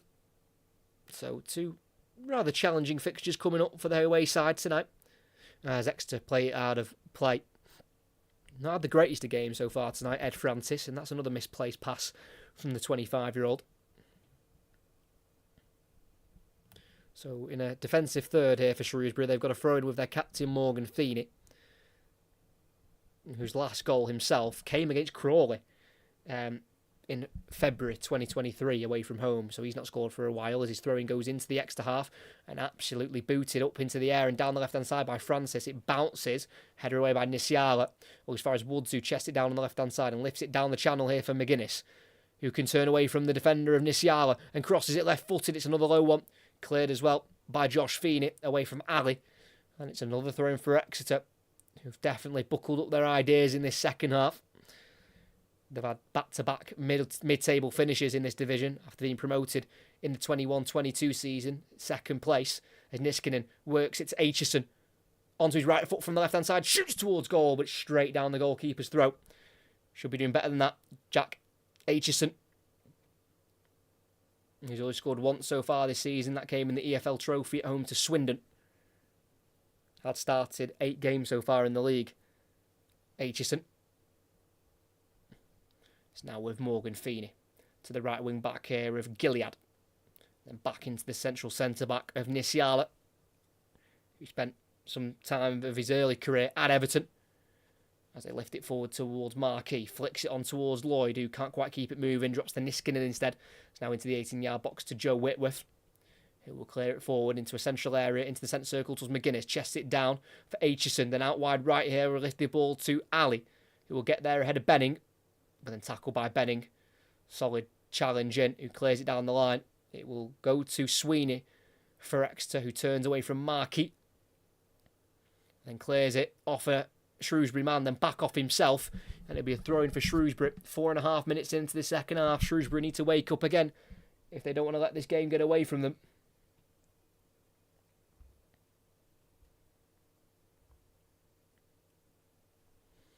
Shrewsbury have it with their right centre-back, Morgan Feeney.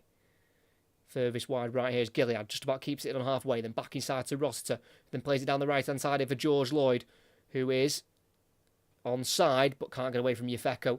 And then a nice little bit of skill on the edge of the box there by Kramer to get away from Castledine. He finds McGuinness, touches it to the left here to Niskanen, still in the Exeter half. Aitchison gets away from one challenge, and then releases it through for Ali, who is offside. Flag goes up there by Emily Carney.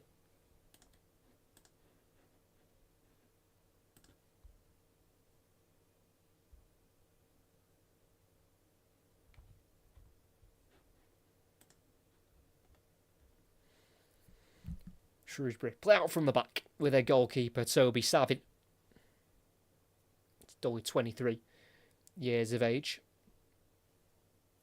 Unbeaten in their last 5. Exeter not conceding in any of those 5 games. That is Benning from left wing back for Shrewsbury. Left-footed ball to the near post and it's put towards goal and over the bar. That's a huge opportunity for John Markey, who needs to be getting that on target. The 32-year-old, who is a bagsman at this level. 92 goals in League One in 316 appearances. He's offside as the ball goes in. Not sure if the assistant referee saw that. The goal kick will be taken, but he's got to be getting that on target. It's towards the near post. The angle's rather tight. But not good enough from Marquis, who comes into this game after scoring twice at the weekend against Crawley. Shrewsbury have a throw-in. Played out of play there by Jack Aitchison. Former Scotland under-19 international. Aitchison scored 12 for them in 16 appearances for the under-19s.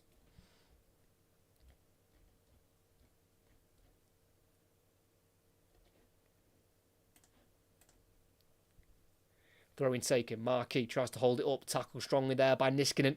Referee doesn't give anything. Play continues for now, and then it's pulled back for a foul. Marquis certainly felt that one. Just over 52 minutes in, still 1-0.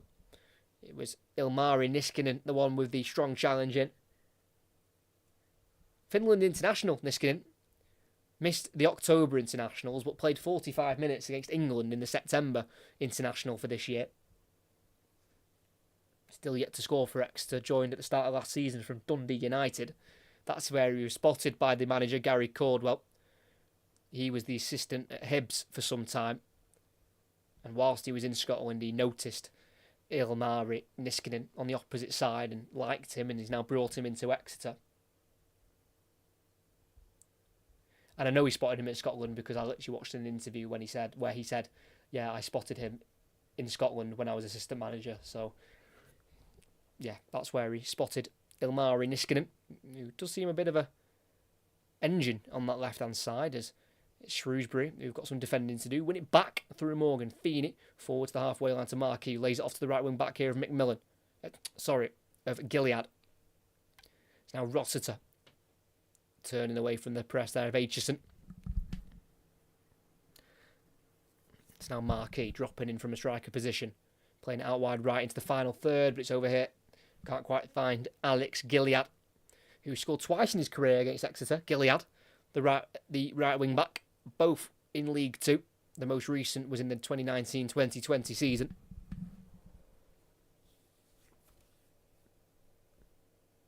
It's Paul Hurst, the Shrewsbury manager, is in conversation with his assistants there, Sean Parrish and Chris Doig.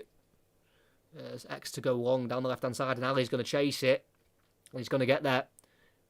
He got there first of all, but then a good recovery tackle there from Josh Feeney. Puts the ball behind for a throw-in for Exeter on this left-wing position in the final third. Didn't give that up there, Josh Feeney. Throw-in taken by Niskanen to Yefeko. Towards the edge of the box now. Touch to Aitchison. Touch is heavy and cleared away. It's Ojo driving with it. Still going. Great tackle there from Edwards. From Francis. And then another tackle there from Ojo. And the last touch comes off himself. And that'll be a throw-in for Exeter in a left-back position. Doesn't quite agree with the decision there. For you, is Exeter. I've got no idea who's going to win this game. At the minute, it looks likely, but Shrewsbury could score at any moment, at any time, through any circumstance. So I can't say for sure who's going to win the game because it's only 1-0, so still very open. 10 minutes into the second half, still 1-0 to Exeter. Shrewsbury not quite looking as bright as they did in the first half, but you know it took them a bit of time to grow into the game in the first half, so it might just take them a bit of time to grow into this game in the second. As it is Exeter attacking, got it on the halfway line, far side, Sweeney. Going into the midfield there to Ryan Woods, who's won both of his games against Shrewsbury in his career, both away from home, and both last season, because he was on loan at the back end of the season at Exeter, but started the season on loan at Bristol Rovers. But they've lost it And Shrewsbury can attack. Benning, the left wing back, heavy touch into the box. It's too heavy. And Whitworth comes out and takes the ball away from Mal Benning, who has looked dangerous pretty much all night. The Shrewsbury left wing back. Not quite worked for him, though, as he signed a new 2-year deal in the May of this year to keep his stay at the club till 2026.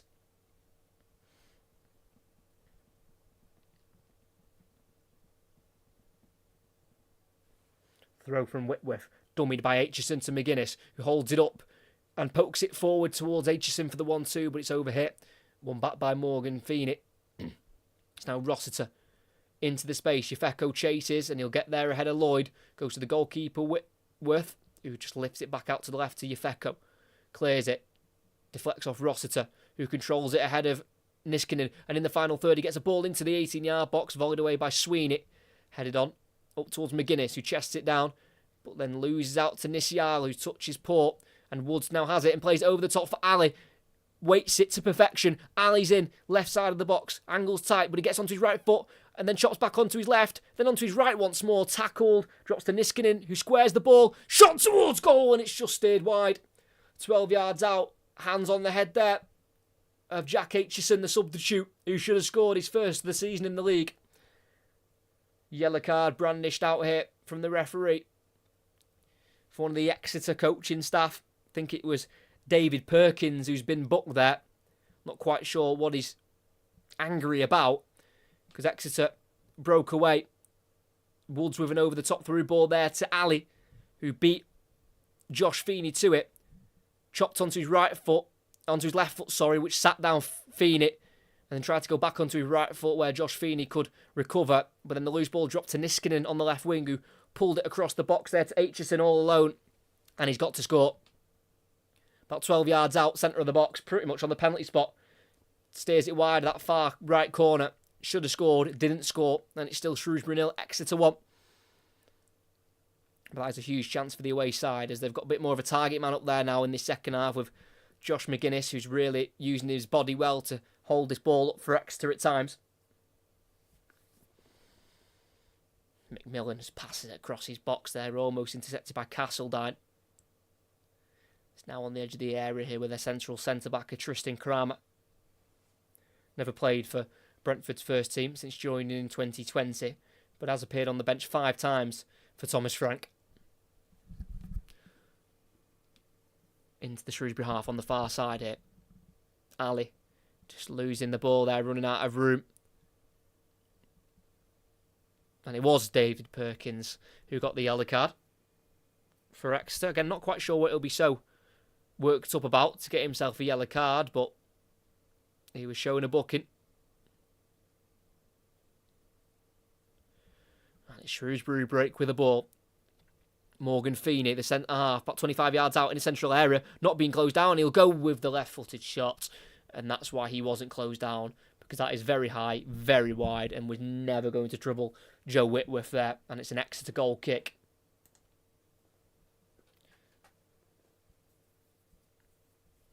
He's not scored for a while, Morgan Feeney, since February 23. Never scored for Shrewsbury. He's played over 50 times for them now.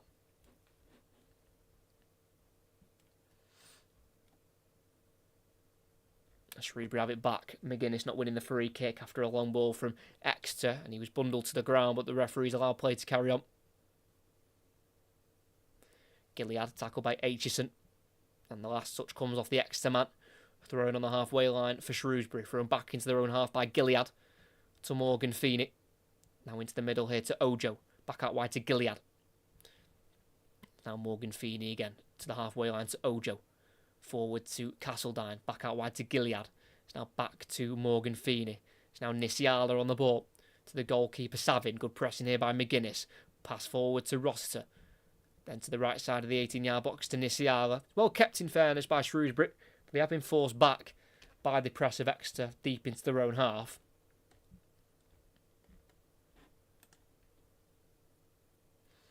It's now on the far side here. Benning playing it down the line. Can't quite find the runner Lloyd. Picked up by Sweeney, who plays the pass forward now to Francis. Can't get it into the space for Ali. He's had a really poor game, Ed Francis, tonight. I was expecting much better from the man signed from Gateshead in the summer. just ticking over the hour mark here at Crowd Meadow. And it's still Shrewsbury 0, Exeter 1. Goal in the 9th minute from Kamari Doyle, who was subbed off at half-time.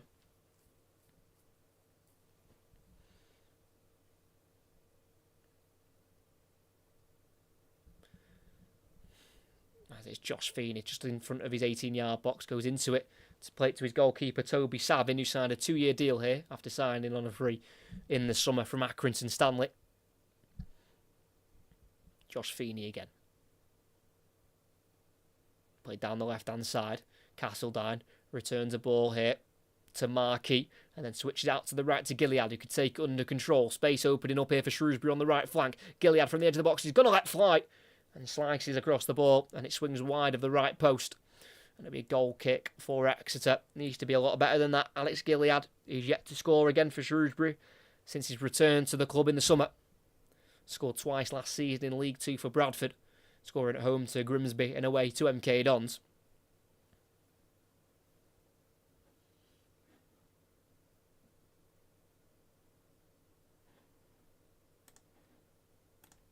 Exeter play out from the back. It's with a right wing back here, McMillan. Low ball forward to McGuinness, touches it in towards his central midfielder there of Francis, who is beaten to it there by Ojo. He slides in there, Francis, but the loose ball drops to Rossiter. Lifted ball out to the left, chested down by Benning. Finds Ojo. Time on the ball here for the number 12, who can clip it into the box here towards the penalty spot. And it's caught by Whitworth. Pretty much on his own there. Whitworth able to catch that. Not a fantastically directed ball in there by Funzo Ojo. Pierce Sweeney brings it out for Exeter. Still in their own half here, the away side. They go back to their goalkeeper in the 18-yard box of Whitworth. Clears it long with his right foot. It's a big kick down the Exeter right-hand side. Looking for Ali. Touched down by Benning, who wants the handball, and they won't get it. And the Exeter bench are fuming. They've won it back, though, through Woods. It's now McGuinness, the striker, turning away from Nisiala. Finding Ali, who's onside. In the final third, he crosses. It's a deep one. It's one that's in the air for a while. It's controlled by Niskanen, but can't get away from Gilead. And in the right wing-back position, Shrewsbury have it back with Gilead. Facing his own goal and playing a ball here to Morgan Feeney. It's now back through with Gilead through Castledine. Gilead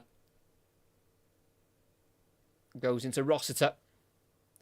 Forward to Markey, and his touch out into the middle is cut out there by Kramer, the centre-back. It's now Ali, 25 yards out.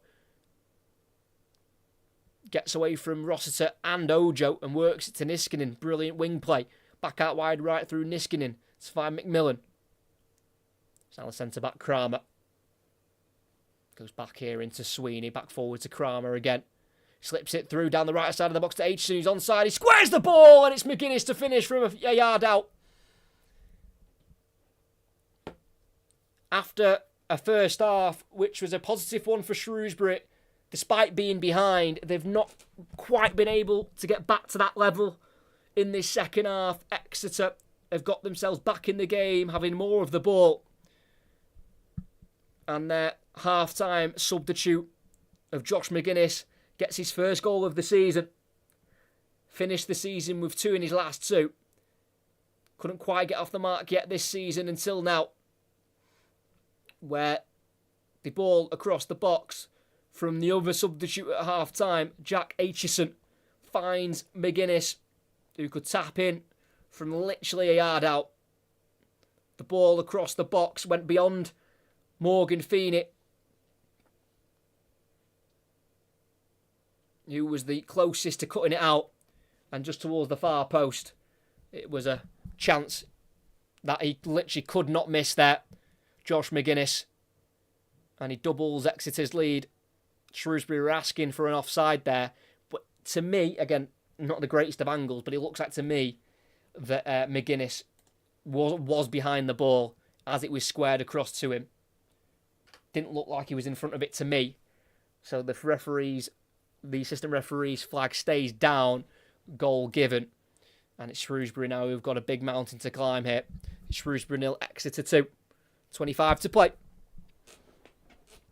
One substitute linking up with another to get the second goal for Exeter.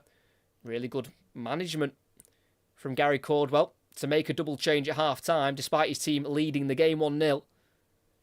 And the two substitutes have linked up for the second goal. Gives them a bit of breathing space in this game. Shrewsbury are going to look to make changes themselves here.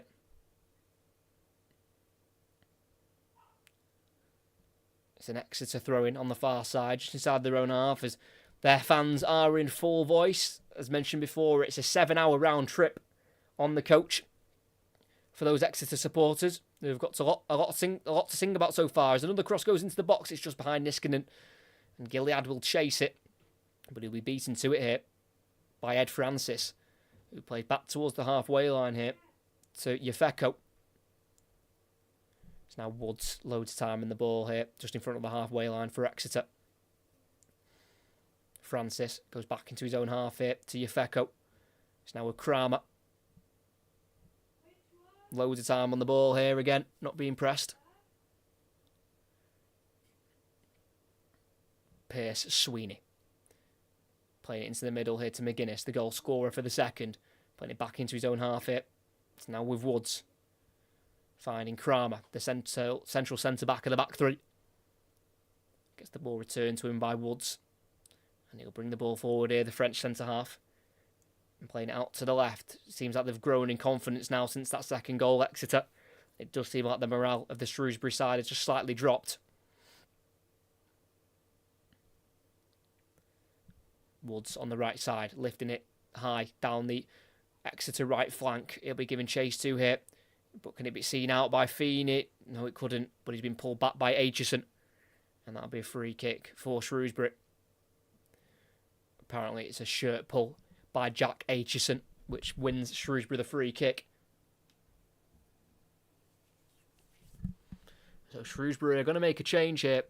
And it's unfortunate because he had a really good first half, Leo Castledine, the number 19, playing in that number 10 position. But in the second half, he's been pretty much not seen, not been able to get into the game, which again, a shame because he played really well in the first half.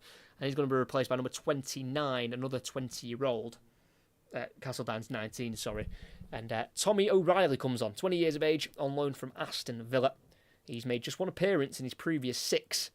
And that was against Stockport County off the bench. And he's off the bench again tonight. It's his second loan spell. He's also on loan at Real Union in Spain last season. Played twice for them in February and April. So with just less than a quarter of the game to go, could Shrewsbury make a miraculous comeback? It doesn't look very likely, as it looks like it's going to be 4 games unbeaten for Exeter in this fixture against the Shrews, as they've given it away there, the home side, cheaply in their own half. Aitchison on the edge of the box, strikes it, blocked. Deflects out to the right wing to Ali. He's going to run at Benning onto his left foot, strikes it, and it's wide of the near post. Couldn't quite get that on target there, number 11, Milenik Ali, who when he was at Halifax, he was described as one of the non-league's hottest talents. So Exeter were quick to pick him up for an undisclosed fee at the start of this year. Born in Dublin. Scored 4 last season in his 10 appearances for Exeter after he joined midway through the season.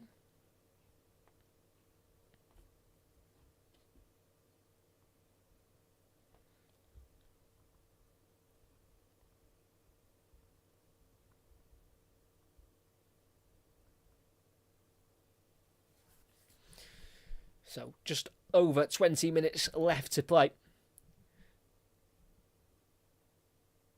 And Exeter throw it forward towards McGuinness, who flicks it in behind for Ali, who's been found to be in an offside position. And that'll be a free kick for Shrewsbury, just in front of their 18-yard box here.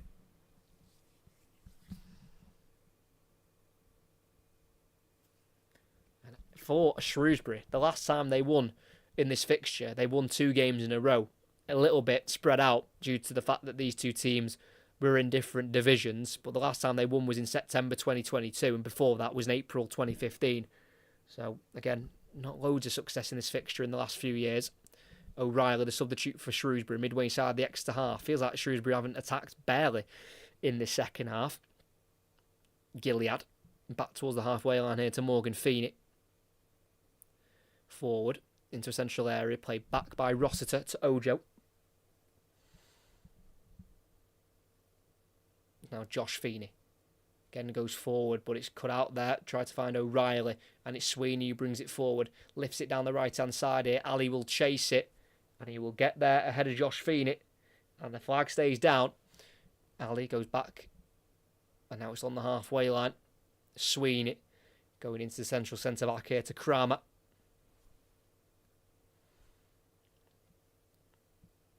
Plenty of time on the ball here for the Brentford loanee. Playing it out to the left here to Yefeko. It's now Kramer again. Just happy to have the ball in their own half here. Exeter. You bring it forward. But the last time that Exeter won here against Shrewsbury before last season when they won 3-0 was all the way back in December 2001. It was a 1-0 win for Exeter. So it's not exactly like this place has been a happy hunting ground until literally the last 2 meetings.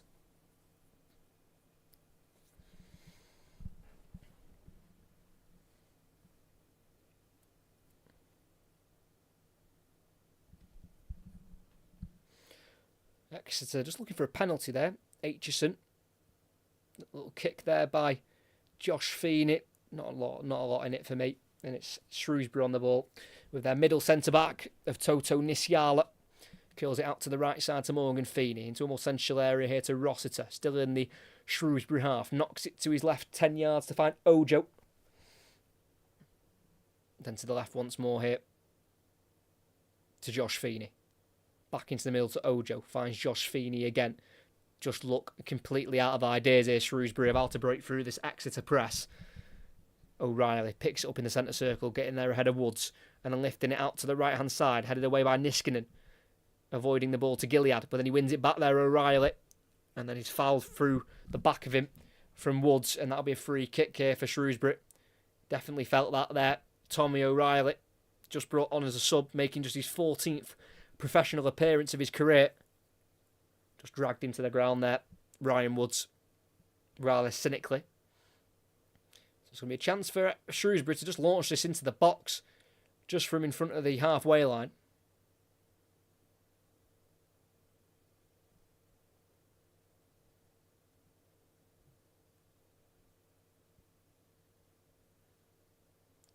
It's going to be the left foot of Benning to put it in from the right-hand side. It's a high one to the edge of the box to Nisiala, who heads it on. And he heads it out of play. It's a goal kick for Joe Whitworth to take. And it's just been so strange how Shrewsbury was so good for the first half, especially after going behind in the 90th minute via Kamari Doyle. But then the second half, they've just not been able to get going again at all. Exeter responding well, making 2 changes at half-time as well. It's just been a confusing half to watch for Shrewsbury.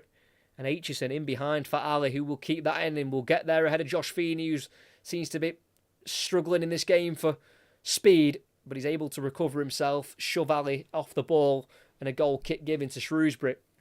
Just looked to be really slowing down there, Josh Feeney, as Ali was going forward.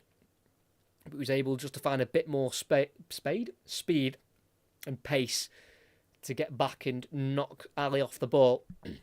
Mal Benning, the left wing back for Shrewsbury, to bring it forward. It's now O'Reilly. Keeps it moving back to Benning. Free kick given off the ball. O'Reilly pulled back with it by his shirt. By, I believe that was Ed Francis. So on the left wing position, about 30 or so yards out, left-hand side, it's a free kick for Shrewsbury, 15 minutes to play. They need to start trying to make the most of these set pieces if possible. Definitely made an impact since coming on, Tommy O'Reilly. Got a contract at Aston Villa till 2028. As Benning crosses it in again into the box this time. Header behind by McGuinness, drops to Morgan Feeney, who puts it back into the box, headed into the sky again twice. Back with Morgan Feeney, heads it in. Another header away by McGuinness. Outside the box now to Aitchison, who loses out to Ojo. And it's now Markey for Shrewsbury on that left wing. Finding Rossiter, who takes a heavy touch and then pushes Aitchison. And that'll be a free kick in the right-back position for Exeter. And it looks like possibly Jordan Rossiter might have hurt himself in that challenge and he struggled a lot with injury in his recent career. Jordan Rossiter was out with a knee injury from December 2022 all the way through to April 2024. It was meant to be a 4 to 6 week injury, but in surgery he picked up an infection which had a really negative impact to him. And he was out for, like I say, December 2022 to April 2024. That is a lot of time on the sidelines. Played 4 games last season, all in April when he returned for Bristol Rovers, where he's joined from. Born in Liverpool, came through their academy. I'm not quite sure. As he went in for the tackle, Rossiter, I think it's the way he landed. He pushed Aitchison to the floor and then fell himself, and it might have been the way he tried to keep himself up. Maybe just lodged his leg into the turf.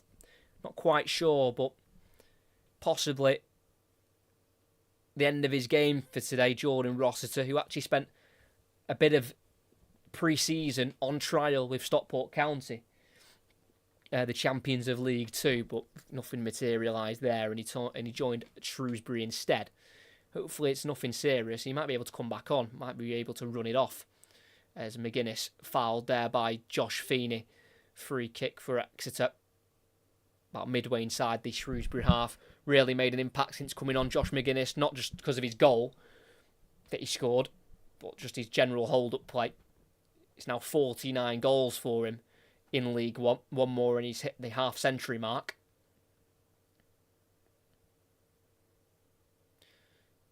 Has been on international duty as well, Josh McGuinness.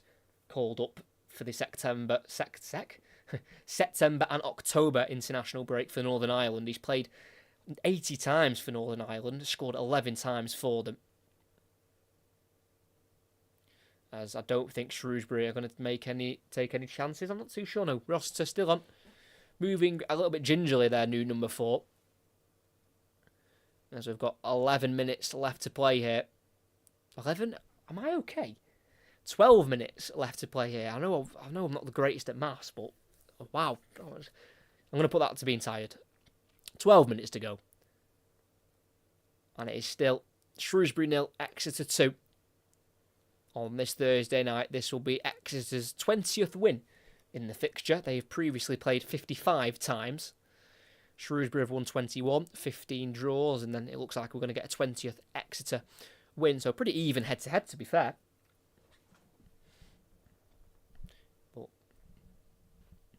Shrewsbury, it's frustrating because they've not exactly struggled to score goals this season, but they've really struggled to not concede them.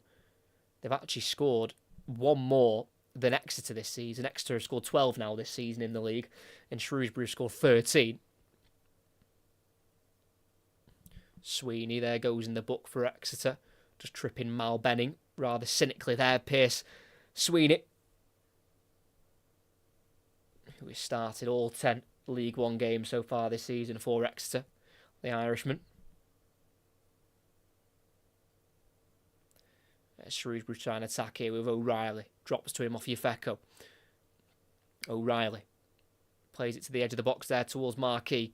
Cut out and cleared towards McGuinness. Header on the halfway line by Nisiala. Headed on by O'Reilly. Be given chase to by Lloyd. Cleared. A bit of bouncing ball in the midfield, and it's headed forward there in the end by Morgan Feeney. Drops to Marquis, who returns it to Morgan Feeney on halfway. Back forward again. It's a high ball. It's a header away by Kramer. And kept alive by Ali. Beating Benning to the ball. And it's not a free kick, but the referee just wants to stop play because it does seem like Mal Benning is in a little bit of discomfort.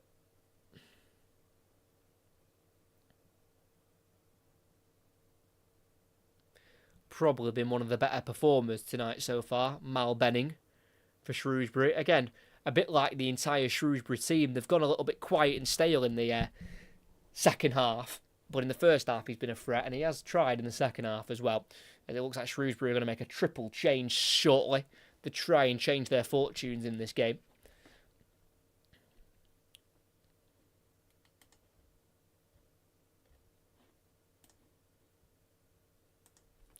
Back underway. Benning back to his feet. As Exeter have got it in their own half. It's Woods, the central midfielder. Kramer. McMillan needs to be careful here. O'Reilly off the bench making an impact and getting himself stuck in. But Exeter can't, Shrewsbury can't quite win the ball back. Ojo with the eventual foul there on the Exeter right-hand side.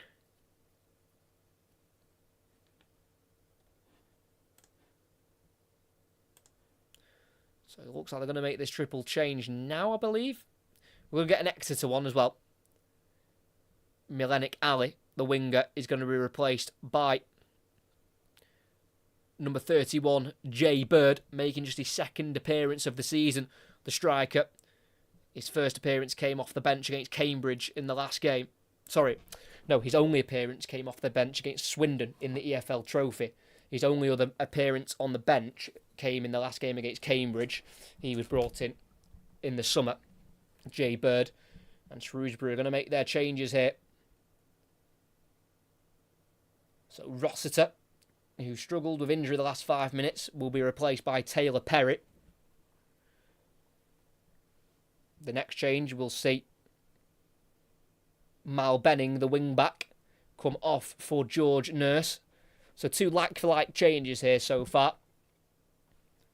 And the third and final change will see Charles Sago Jr. on loan from Arsenal.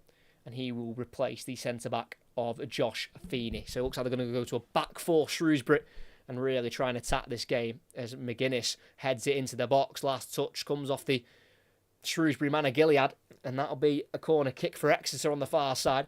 Flicked on into the box there by McGuinness, and it was being latched onto there by Niskanen. But the last touch came off Gilead.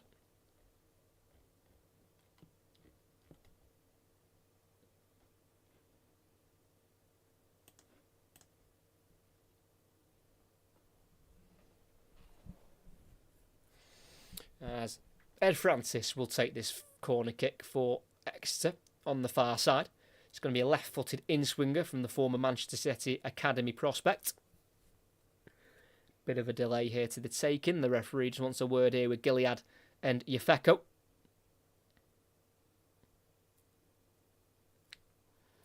And the corner is eventually going to be taken. It's gone short, then played back here to Francis, who lifts it into the sky, in the box, towards Bird. Loses the header there to Nisiala. Headed out wide left, though, by Woods here, to Kramer. Back out to Woods again, who can deliver a ball into the box, to the far post here, towards McGuinness, who heads it across, and it's well blocked there. And behind it goes for another corner. Looks like the block there came off the striker, George Lloyd. Back there doing his defensive work, the 24-year-old. Who worked under the manager Paul Hurst previously on a 6-month loan whilst at Grimsby.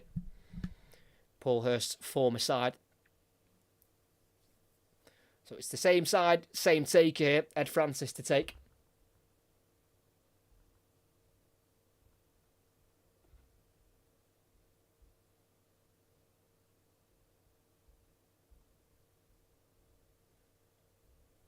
Cross goes in. Punched away by the goalkeeper, Savin, who goes down over a challenge, but straight back up once he realised he wasn't getting the free kick. Niskanen tries to go back out wide right for Exeter, and he'll be kept in by Francis. Back to the halfway line now to Aitchison. Needs to move it quickly because he's being tackled there, but he can keep it away there from Sago Jr. It's now back to the goalkeeper of Whitworth. Big clearance forward down the right-hand side towards Bird, who heads it on to McGuinness. Then plays it back to Francis. Good football, confident football from Exeter. Ryan Woods lays it to his left here to Yefeko, who comes out from the back 3 and plays a ball down the middle of the pitch. Can't quite find Jay Bird. Just slightly played in front of the striker. And it goes through for the goalkeeper. Savin for Shrewsbury throws it out to the left-hand side to Sago Jr. Like I mentioned before, on loan from Arsenal, making his 12th appearance of the season. Not started any of the last 4 games in the league. Nurse back into his own half here. It's Nisiala. Perry. It's on the halfway line here with Lloyd. Can't get it down the right-hand side. Cut out by Niskanen. And Exeter have it back. Less than 5 to play. It does seem like Shrewsbury are going to fall to their 8th league defeat in 12 games, in their opening 12 games of the season in the league. As Exeter attack down the right wing here. It's Bird. 1-on-1 here with Nurse. Plays a ball inside, but it goes behind Francis. Collected here by Taylor Perry for Shrewsbury, who can send the ball high out to the left-hand side. Controlled by Markey. Then brought to the ground by Kramer. And that'll be a free kick for Shrewsbury. Got to think, if they could somehow try and find a goal from somewhere soon, Shrewsbury, they will have a little bit of time to maybe try and push for an equaliser, but they haven't looked like scoring at all in this second half. Feeney to the edge of the box here to O'Reilly. Bit of time for him. He's going to let fly from the edge of the box, and it'll go behind for a goal kick. He's aiming for the top right corner there. He's definitely been a bright spark in this second half, Tommy O'Reilly. Brought on 20 minutes ago, and he's actually looked like one of the only Shrewsbury players who could make something happen. And as I mentioned before, but they're putting it on display here, Sky Sports. It is Gary Caldwell's 100th game in charge of Exeter. Brought in exactly 2 years ago in October 2022. This will be his 39th win. Previous clubs he's been at as a manager: Partick, Thistle, Wigan as well for a little bit of time, Chesterfield also for 9 months in 2017.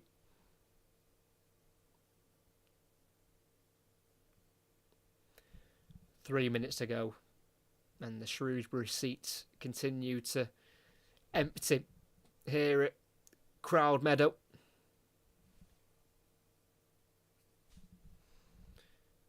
Header away there by Sweeney. Played back forward by Nurse. Runs out of pitch, throwing midway inside their own half here for Exeter on that far side. Looks like it will be taken by Jack McMillan. Brought in from Partick Thistle on a free contract in the summer. First club outside of Scotland he's playing for, McMillan. As Exeter win another throw-in again on that far side. It's going to be taken by Sweeney. It's going to be a long throw-in down the right-hand side. McGuinness will chase it. Nisiala battling with him, and Nisiala will win the ball. Well defended there for Shrewsbury.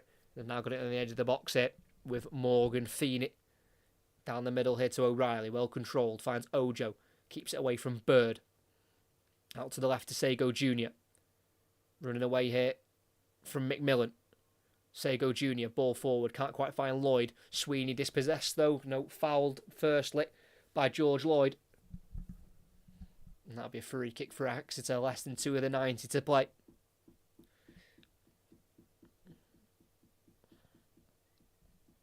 Like I say, for Exeter, this is their third successive season in League One. Lost 3 League Two playoff finals, trying to get back into League One before their automatic promotion in the 21-22 season.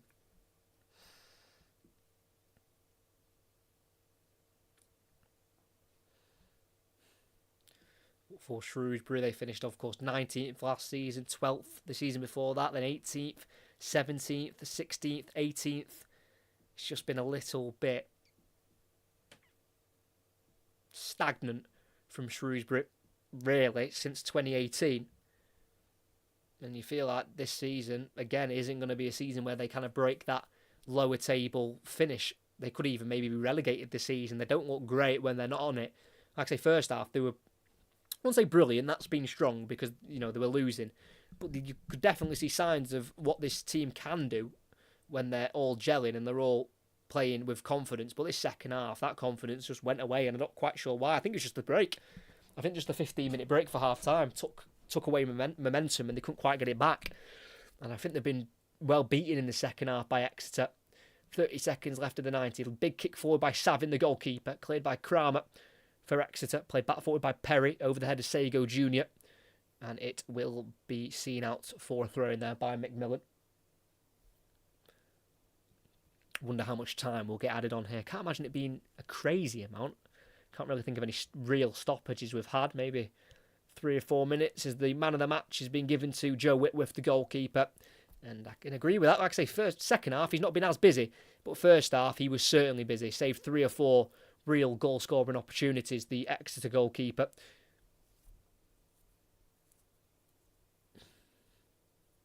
And it will be 5 clean sheets in a row in the league for Exeter if they see this through, and it will be 6 in a row in all competitions. As Jafeko heads it backwards, it's Marquis 22 yards out, try to keep the ball away from Niskanen. He does just that. Still with Marquis. Out to the right wing here to Perry. He's got an angle for a cross, and the cross is deep. And it's kept in by the header. Lloyd heads it backwards, but can only find McMillan in an Exeter shirt. Well kept in there by Lloyd. Unfortunately, there's no Shrewsbury shirts around him as McGuinness plays it out of the play. Throwing on the halfway line on the far side here for the number 23, George Nurse, to take for Shrewsbury. Off the bench tonight, George Nurse, who has suffered back-to-back ACL injuries. He suffered his first one in September 2022. That kept him out till June 2023. And then as he was returning in the July of 2023, he did his ACL again in a freak accident in pre-season. And he's been out since this August. You know, that is so unlucky to have 2 years out with ACL injuries there, George Nurse. Hopefully he can remain fit this season. 4 minutes added on by the referee. Just over a minute of it played already. And it's Exeter to go long from a quick free kick. Niskanen's chasing it down, but outside the box, Savin gets there first. Yeah, 4 minutes added on. We played 90 seconds of it already. Gilead at the right wing back for Shrewsbury, bringing it forward. Finding O'Reilly, turns away from one, but almost turned away from Francis, but was clipped by him instead. Free kick for Shrewsbury. Again, probably going to be starting the next game, I'd imagine. Tommy O'Reilly, who started the season starting matches, but been left out on the bench the last couple of weeks. But he's certainly made an impact in the second half on his own. Always wanting the ball, the loanee from Aston Villa. So we've got 2 minutes left. Again, still got a couple of hundred Shrewsbury supporters sticking around behind the goal. Free kick about 28 yards out, just a two-man wall for Exeter. Looks like they're going to try and deliver this into the box, possibly. Shrewsbury, they've got Ojo and Nurse over it. Ojo will just dink it into the box to the far post. Nisiala misses the header, and it goes away from George Lloyd. And he'll go out for a goal kick for Exeter.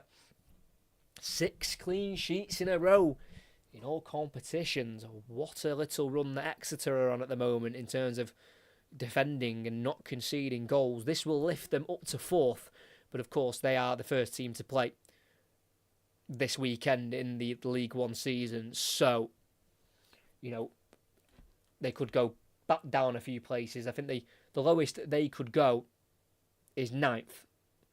And I don't think that will happen, because that will mean everyone below them wins, and Charlton would have to win by 6 goals to go ahead of them. So more than likely, Exeter will finish this weekend in the playoff places, which is exactly where they want to be. That is for sure. What channel is it on? Well, it's about to finish, so I'm not quite sure if that's... There's literally 40 seconds left. I'm watching it on Sky Sports, but yeah. Literally 40 seconds to go. Shrewsbury have got it midway inside their own half here with the goalkeeper, Toby Savin. Kicks it long up towards O'Reilly, who loses the header, but it drops here to Perry. Lifted forward, chested down by Marquis to O'Reilly. On the edge of the box, plays out wide right to Gilead. 1-on-1 with Niskanen. Finds O'Reilly again, edge of the box, left-footed. Strikes it, blocked by Yefeko. Off the chest. And it drops to McGuinness, who goes down over the challenge of George Nurse. And that will be full time from the referee. And again, Shrewsbury are defeated.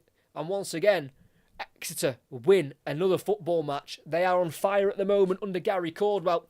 They've lifted themselves up to 4th place, whilst Shrewsbury remain slumped towards the bottom of the League One table. The goal scoring started in the 9th minute of the game. Loanee from Brighton, Kamari Doyle, picked up the ball on the edge of the box, tackling Toto Nisiala, who decided to try and dribble out from defence. Never going to work. Pickpocketed. Kamari Doyle into the box, left-footed, into the bottom right corner. Absolutely lasered it past the goalkeeper. Really efficient and accurate finish. But from the goal till the rest of that first half, Shrewsbury were the team on top. Loads of chances, but loads of saves from Joe Whitworth, and they were left rather frustrated come the end of that first half. And then the half-time break came and the second half started. Exeter made 2 half-time changes, and both of those changes linked up for the second goal. Jack Aitchison with a ball across the 6-yard box. It went beyond 2 Shrewsbury defenders, and at the far post, Josh McGuinness could tap home for his 49th goal at League One level. But then again, like I say, second half came, Shrewsbury lost momentum and they couldn't quite get themselves back in the game. Exeter put their domination back into the game, pretty comfortable second half for them in the end. Made more comfortable when they scored that second goal. A bit more breathing space for Exeter, who are now on a run of 6 clean sheets in a row in all competitions. They are 4th in the table as it stands, as here at Crowd Meadow. It finishes Shrewsbury 0, Exeter 2. Should have been a pen. Yeah, possibly should have been a pen in the first half for Shrewsbury when it was 1-0. But, as it hit Wood's hand, as he went to block the shot, he turned his back and his hand was perfectly behind him, and it would have just been difficult for the referee to have seen it without VAR. So I can sympathise a little bit with the referee for not seeing that handball, but I think with VAR, I think it would have been given. But again, difficult for the referee to have seen that. This didn't mess up my bets, but that was shocking reffing. Yeah, again, shocking reffing possibly. Yeah, I should have put a bet on. I said 2-0 at the start of the stream. Oh, you did. Didn't? Yes, you did. Oh, what a nightmare. Should have. Probably would have won a decent little bit of money there. Thanks, bro. Thank you very much. Very good odds, to be fair. And I didn't see any other goals coming through. Very defensive from Exeter. But it was just solid from Exeter. And they had to ride, in fairness, they had to ride the wave, though, in that first half. Shrewsbury should have really scored. They had a lot of chances to score. But again, Joe Whitworth in goal for Exeter on loan from Crystal Palace. It just seems unbeatable at the moment. It's his 5th clean sheet in a row in the league. It's 6 in all competitions for Exeter, including the EFL Trophy when they kept a clean sheet, I believe, against the Spurs under-21s. And Shrewsbury remain in the relegation zone. And they will remain there for another week at least, as a minimum. So a lot of thinking and a lot of work to do for Shrewsbury and Paul Hurst. How much time will he be given to turn things around, the Shrewsbury manager? Not quite sure myself, because that second half was really, really bad after a rather positive first half where they just fell a little bit short of getting the ball into the back of the net. But before you do leave, make sure you like and subscribe if you have not already. My next definite commentary is on Sunday, 4:30. Make sure you're here. Liverpool against Chelsea. Not quite sure what commentaries are coming up after that, because I am busy all next week and not quite sure what's going on in the future weeks. So can't quite say. I'll definitely be commentating on certain games. You'll just have to subscribe with notifications on so you know when I do go live for another commentary. But here at Crowd Meadow, Shrewsbury again fall to their 8th league defeat in their opening 12 games. They sit in the relegation zone after a really good first half. Meant they still went behind 1-0 due to a goal in the 9th minute for Exeter. But as the half-time whistle came, Shrewsbury just lost momentum. Exeter came out, pressing well, lots more energy. They made a double change. Both of them linked up for the second goal. Aitchison squaring the ball to McGuinness, who tapped home from a yard out. That gave Exeter their second goal, and that was enough for them to see through for the 3 points. As here in League One on this Thursday night at Crowd Meadow, it finishes Shrewsbury 0, Exeter City 2.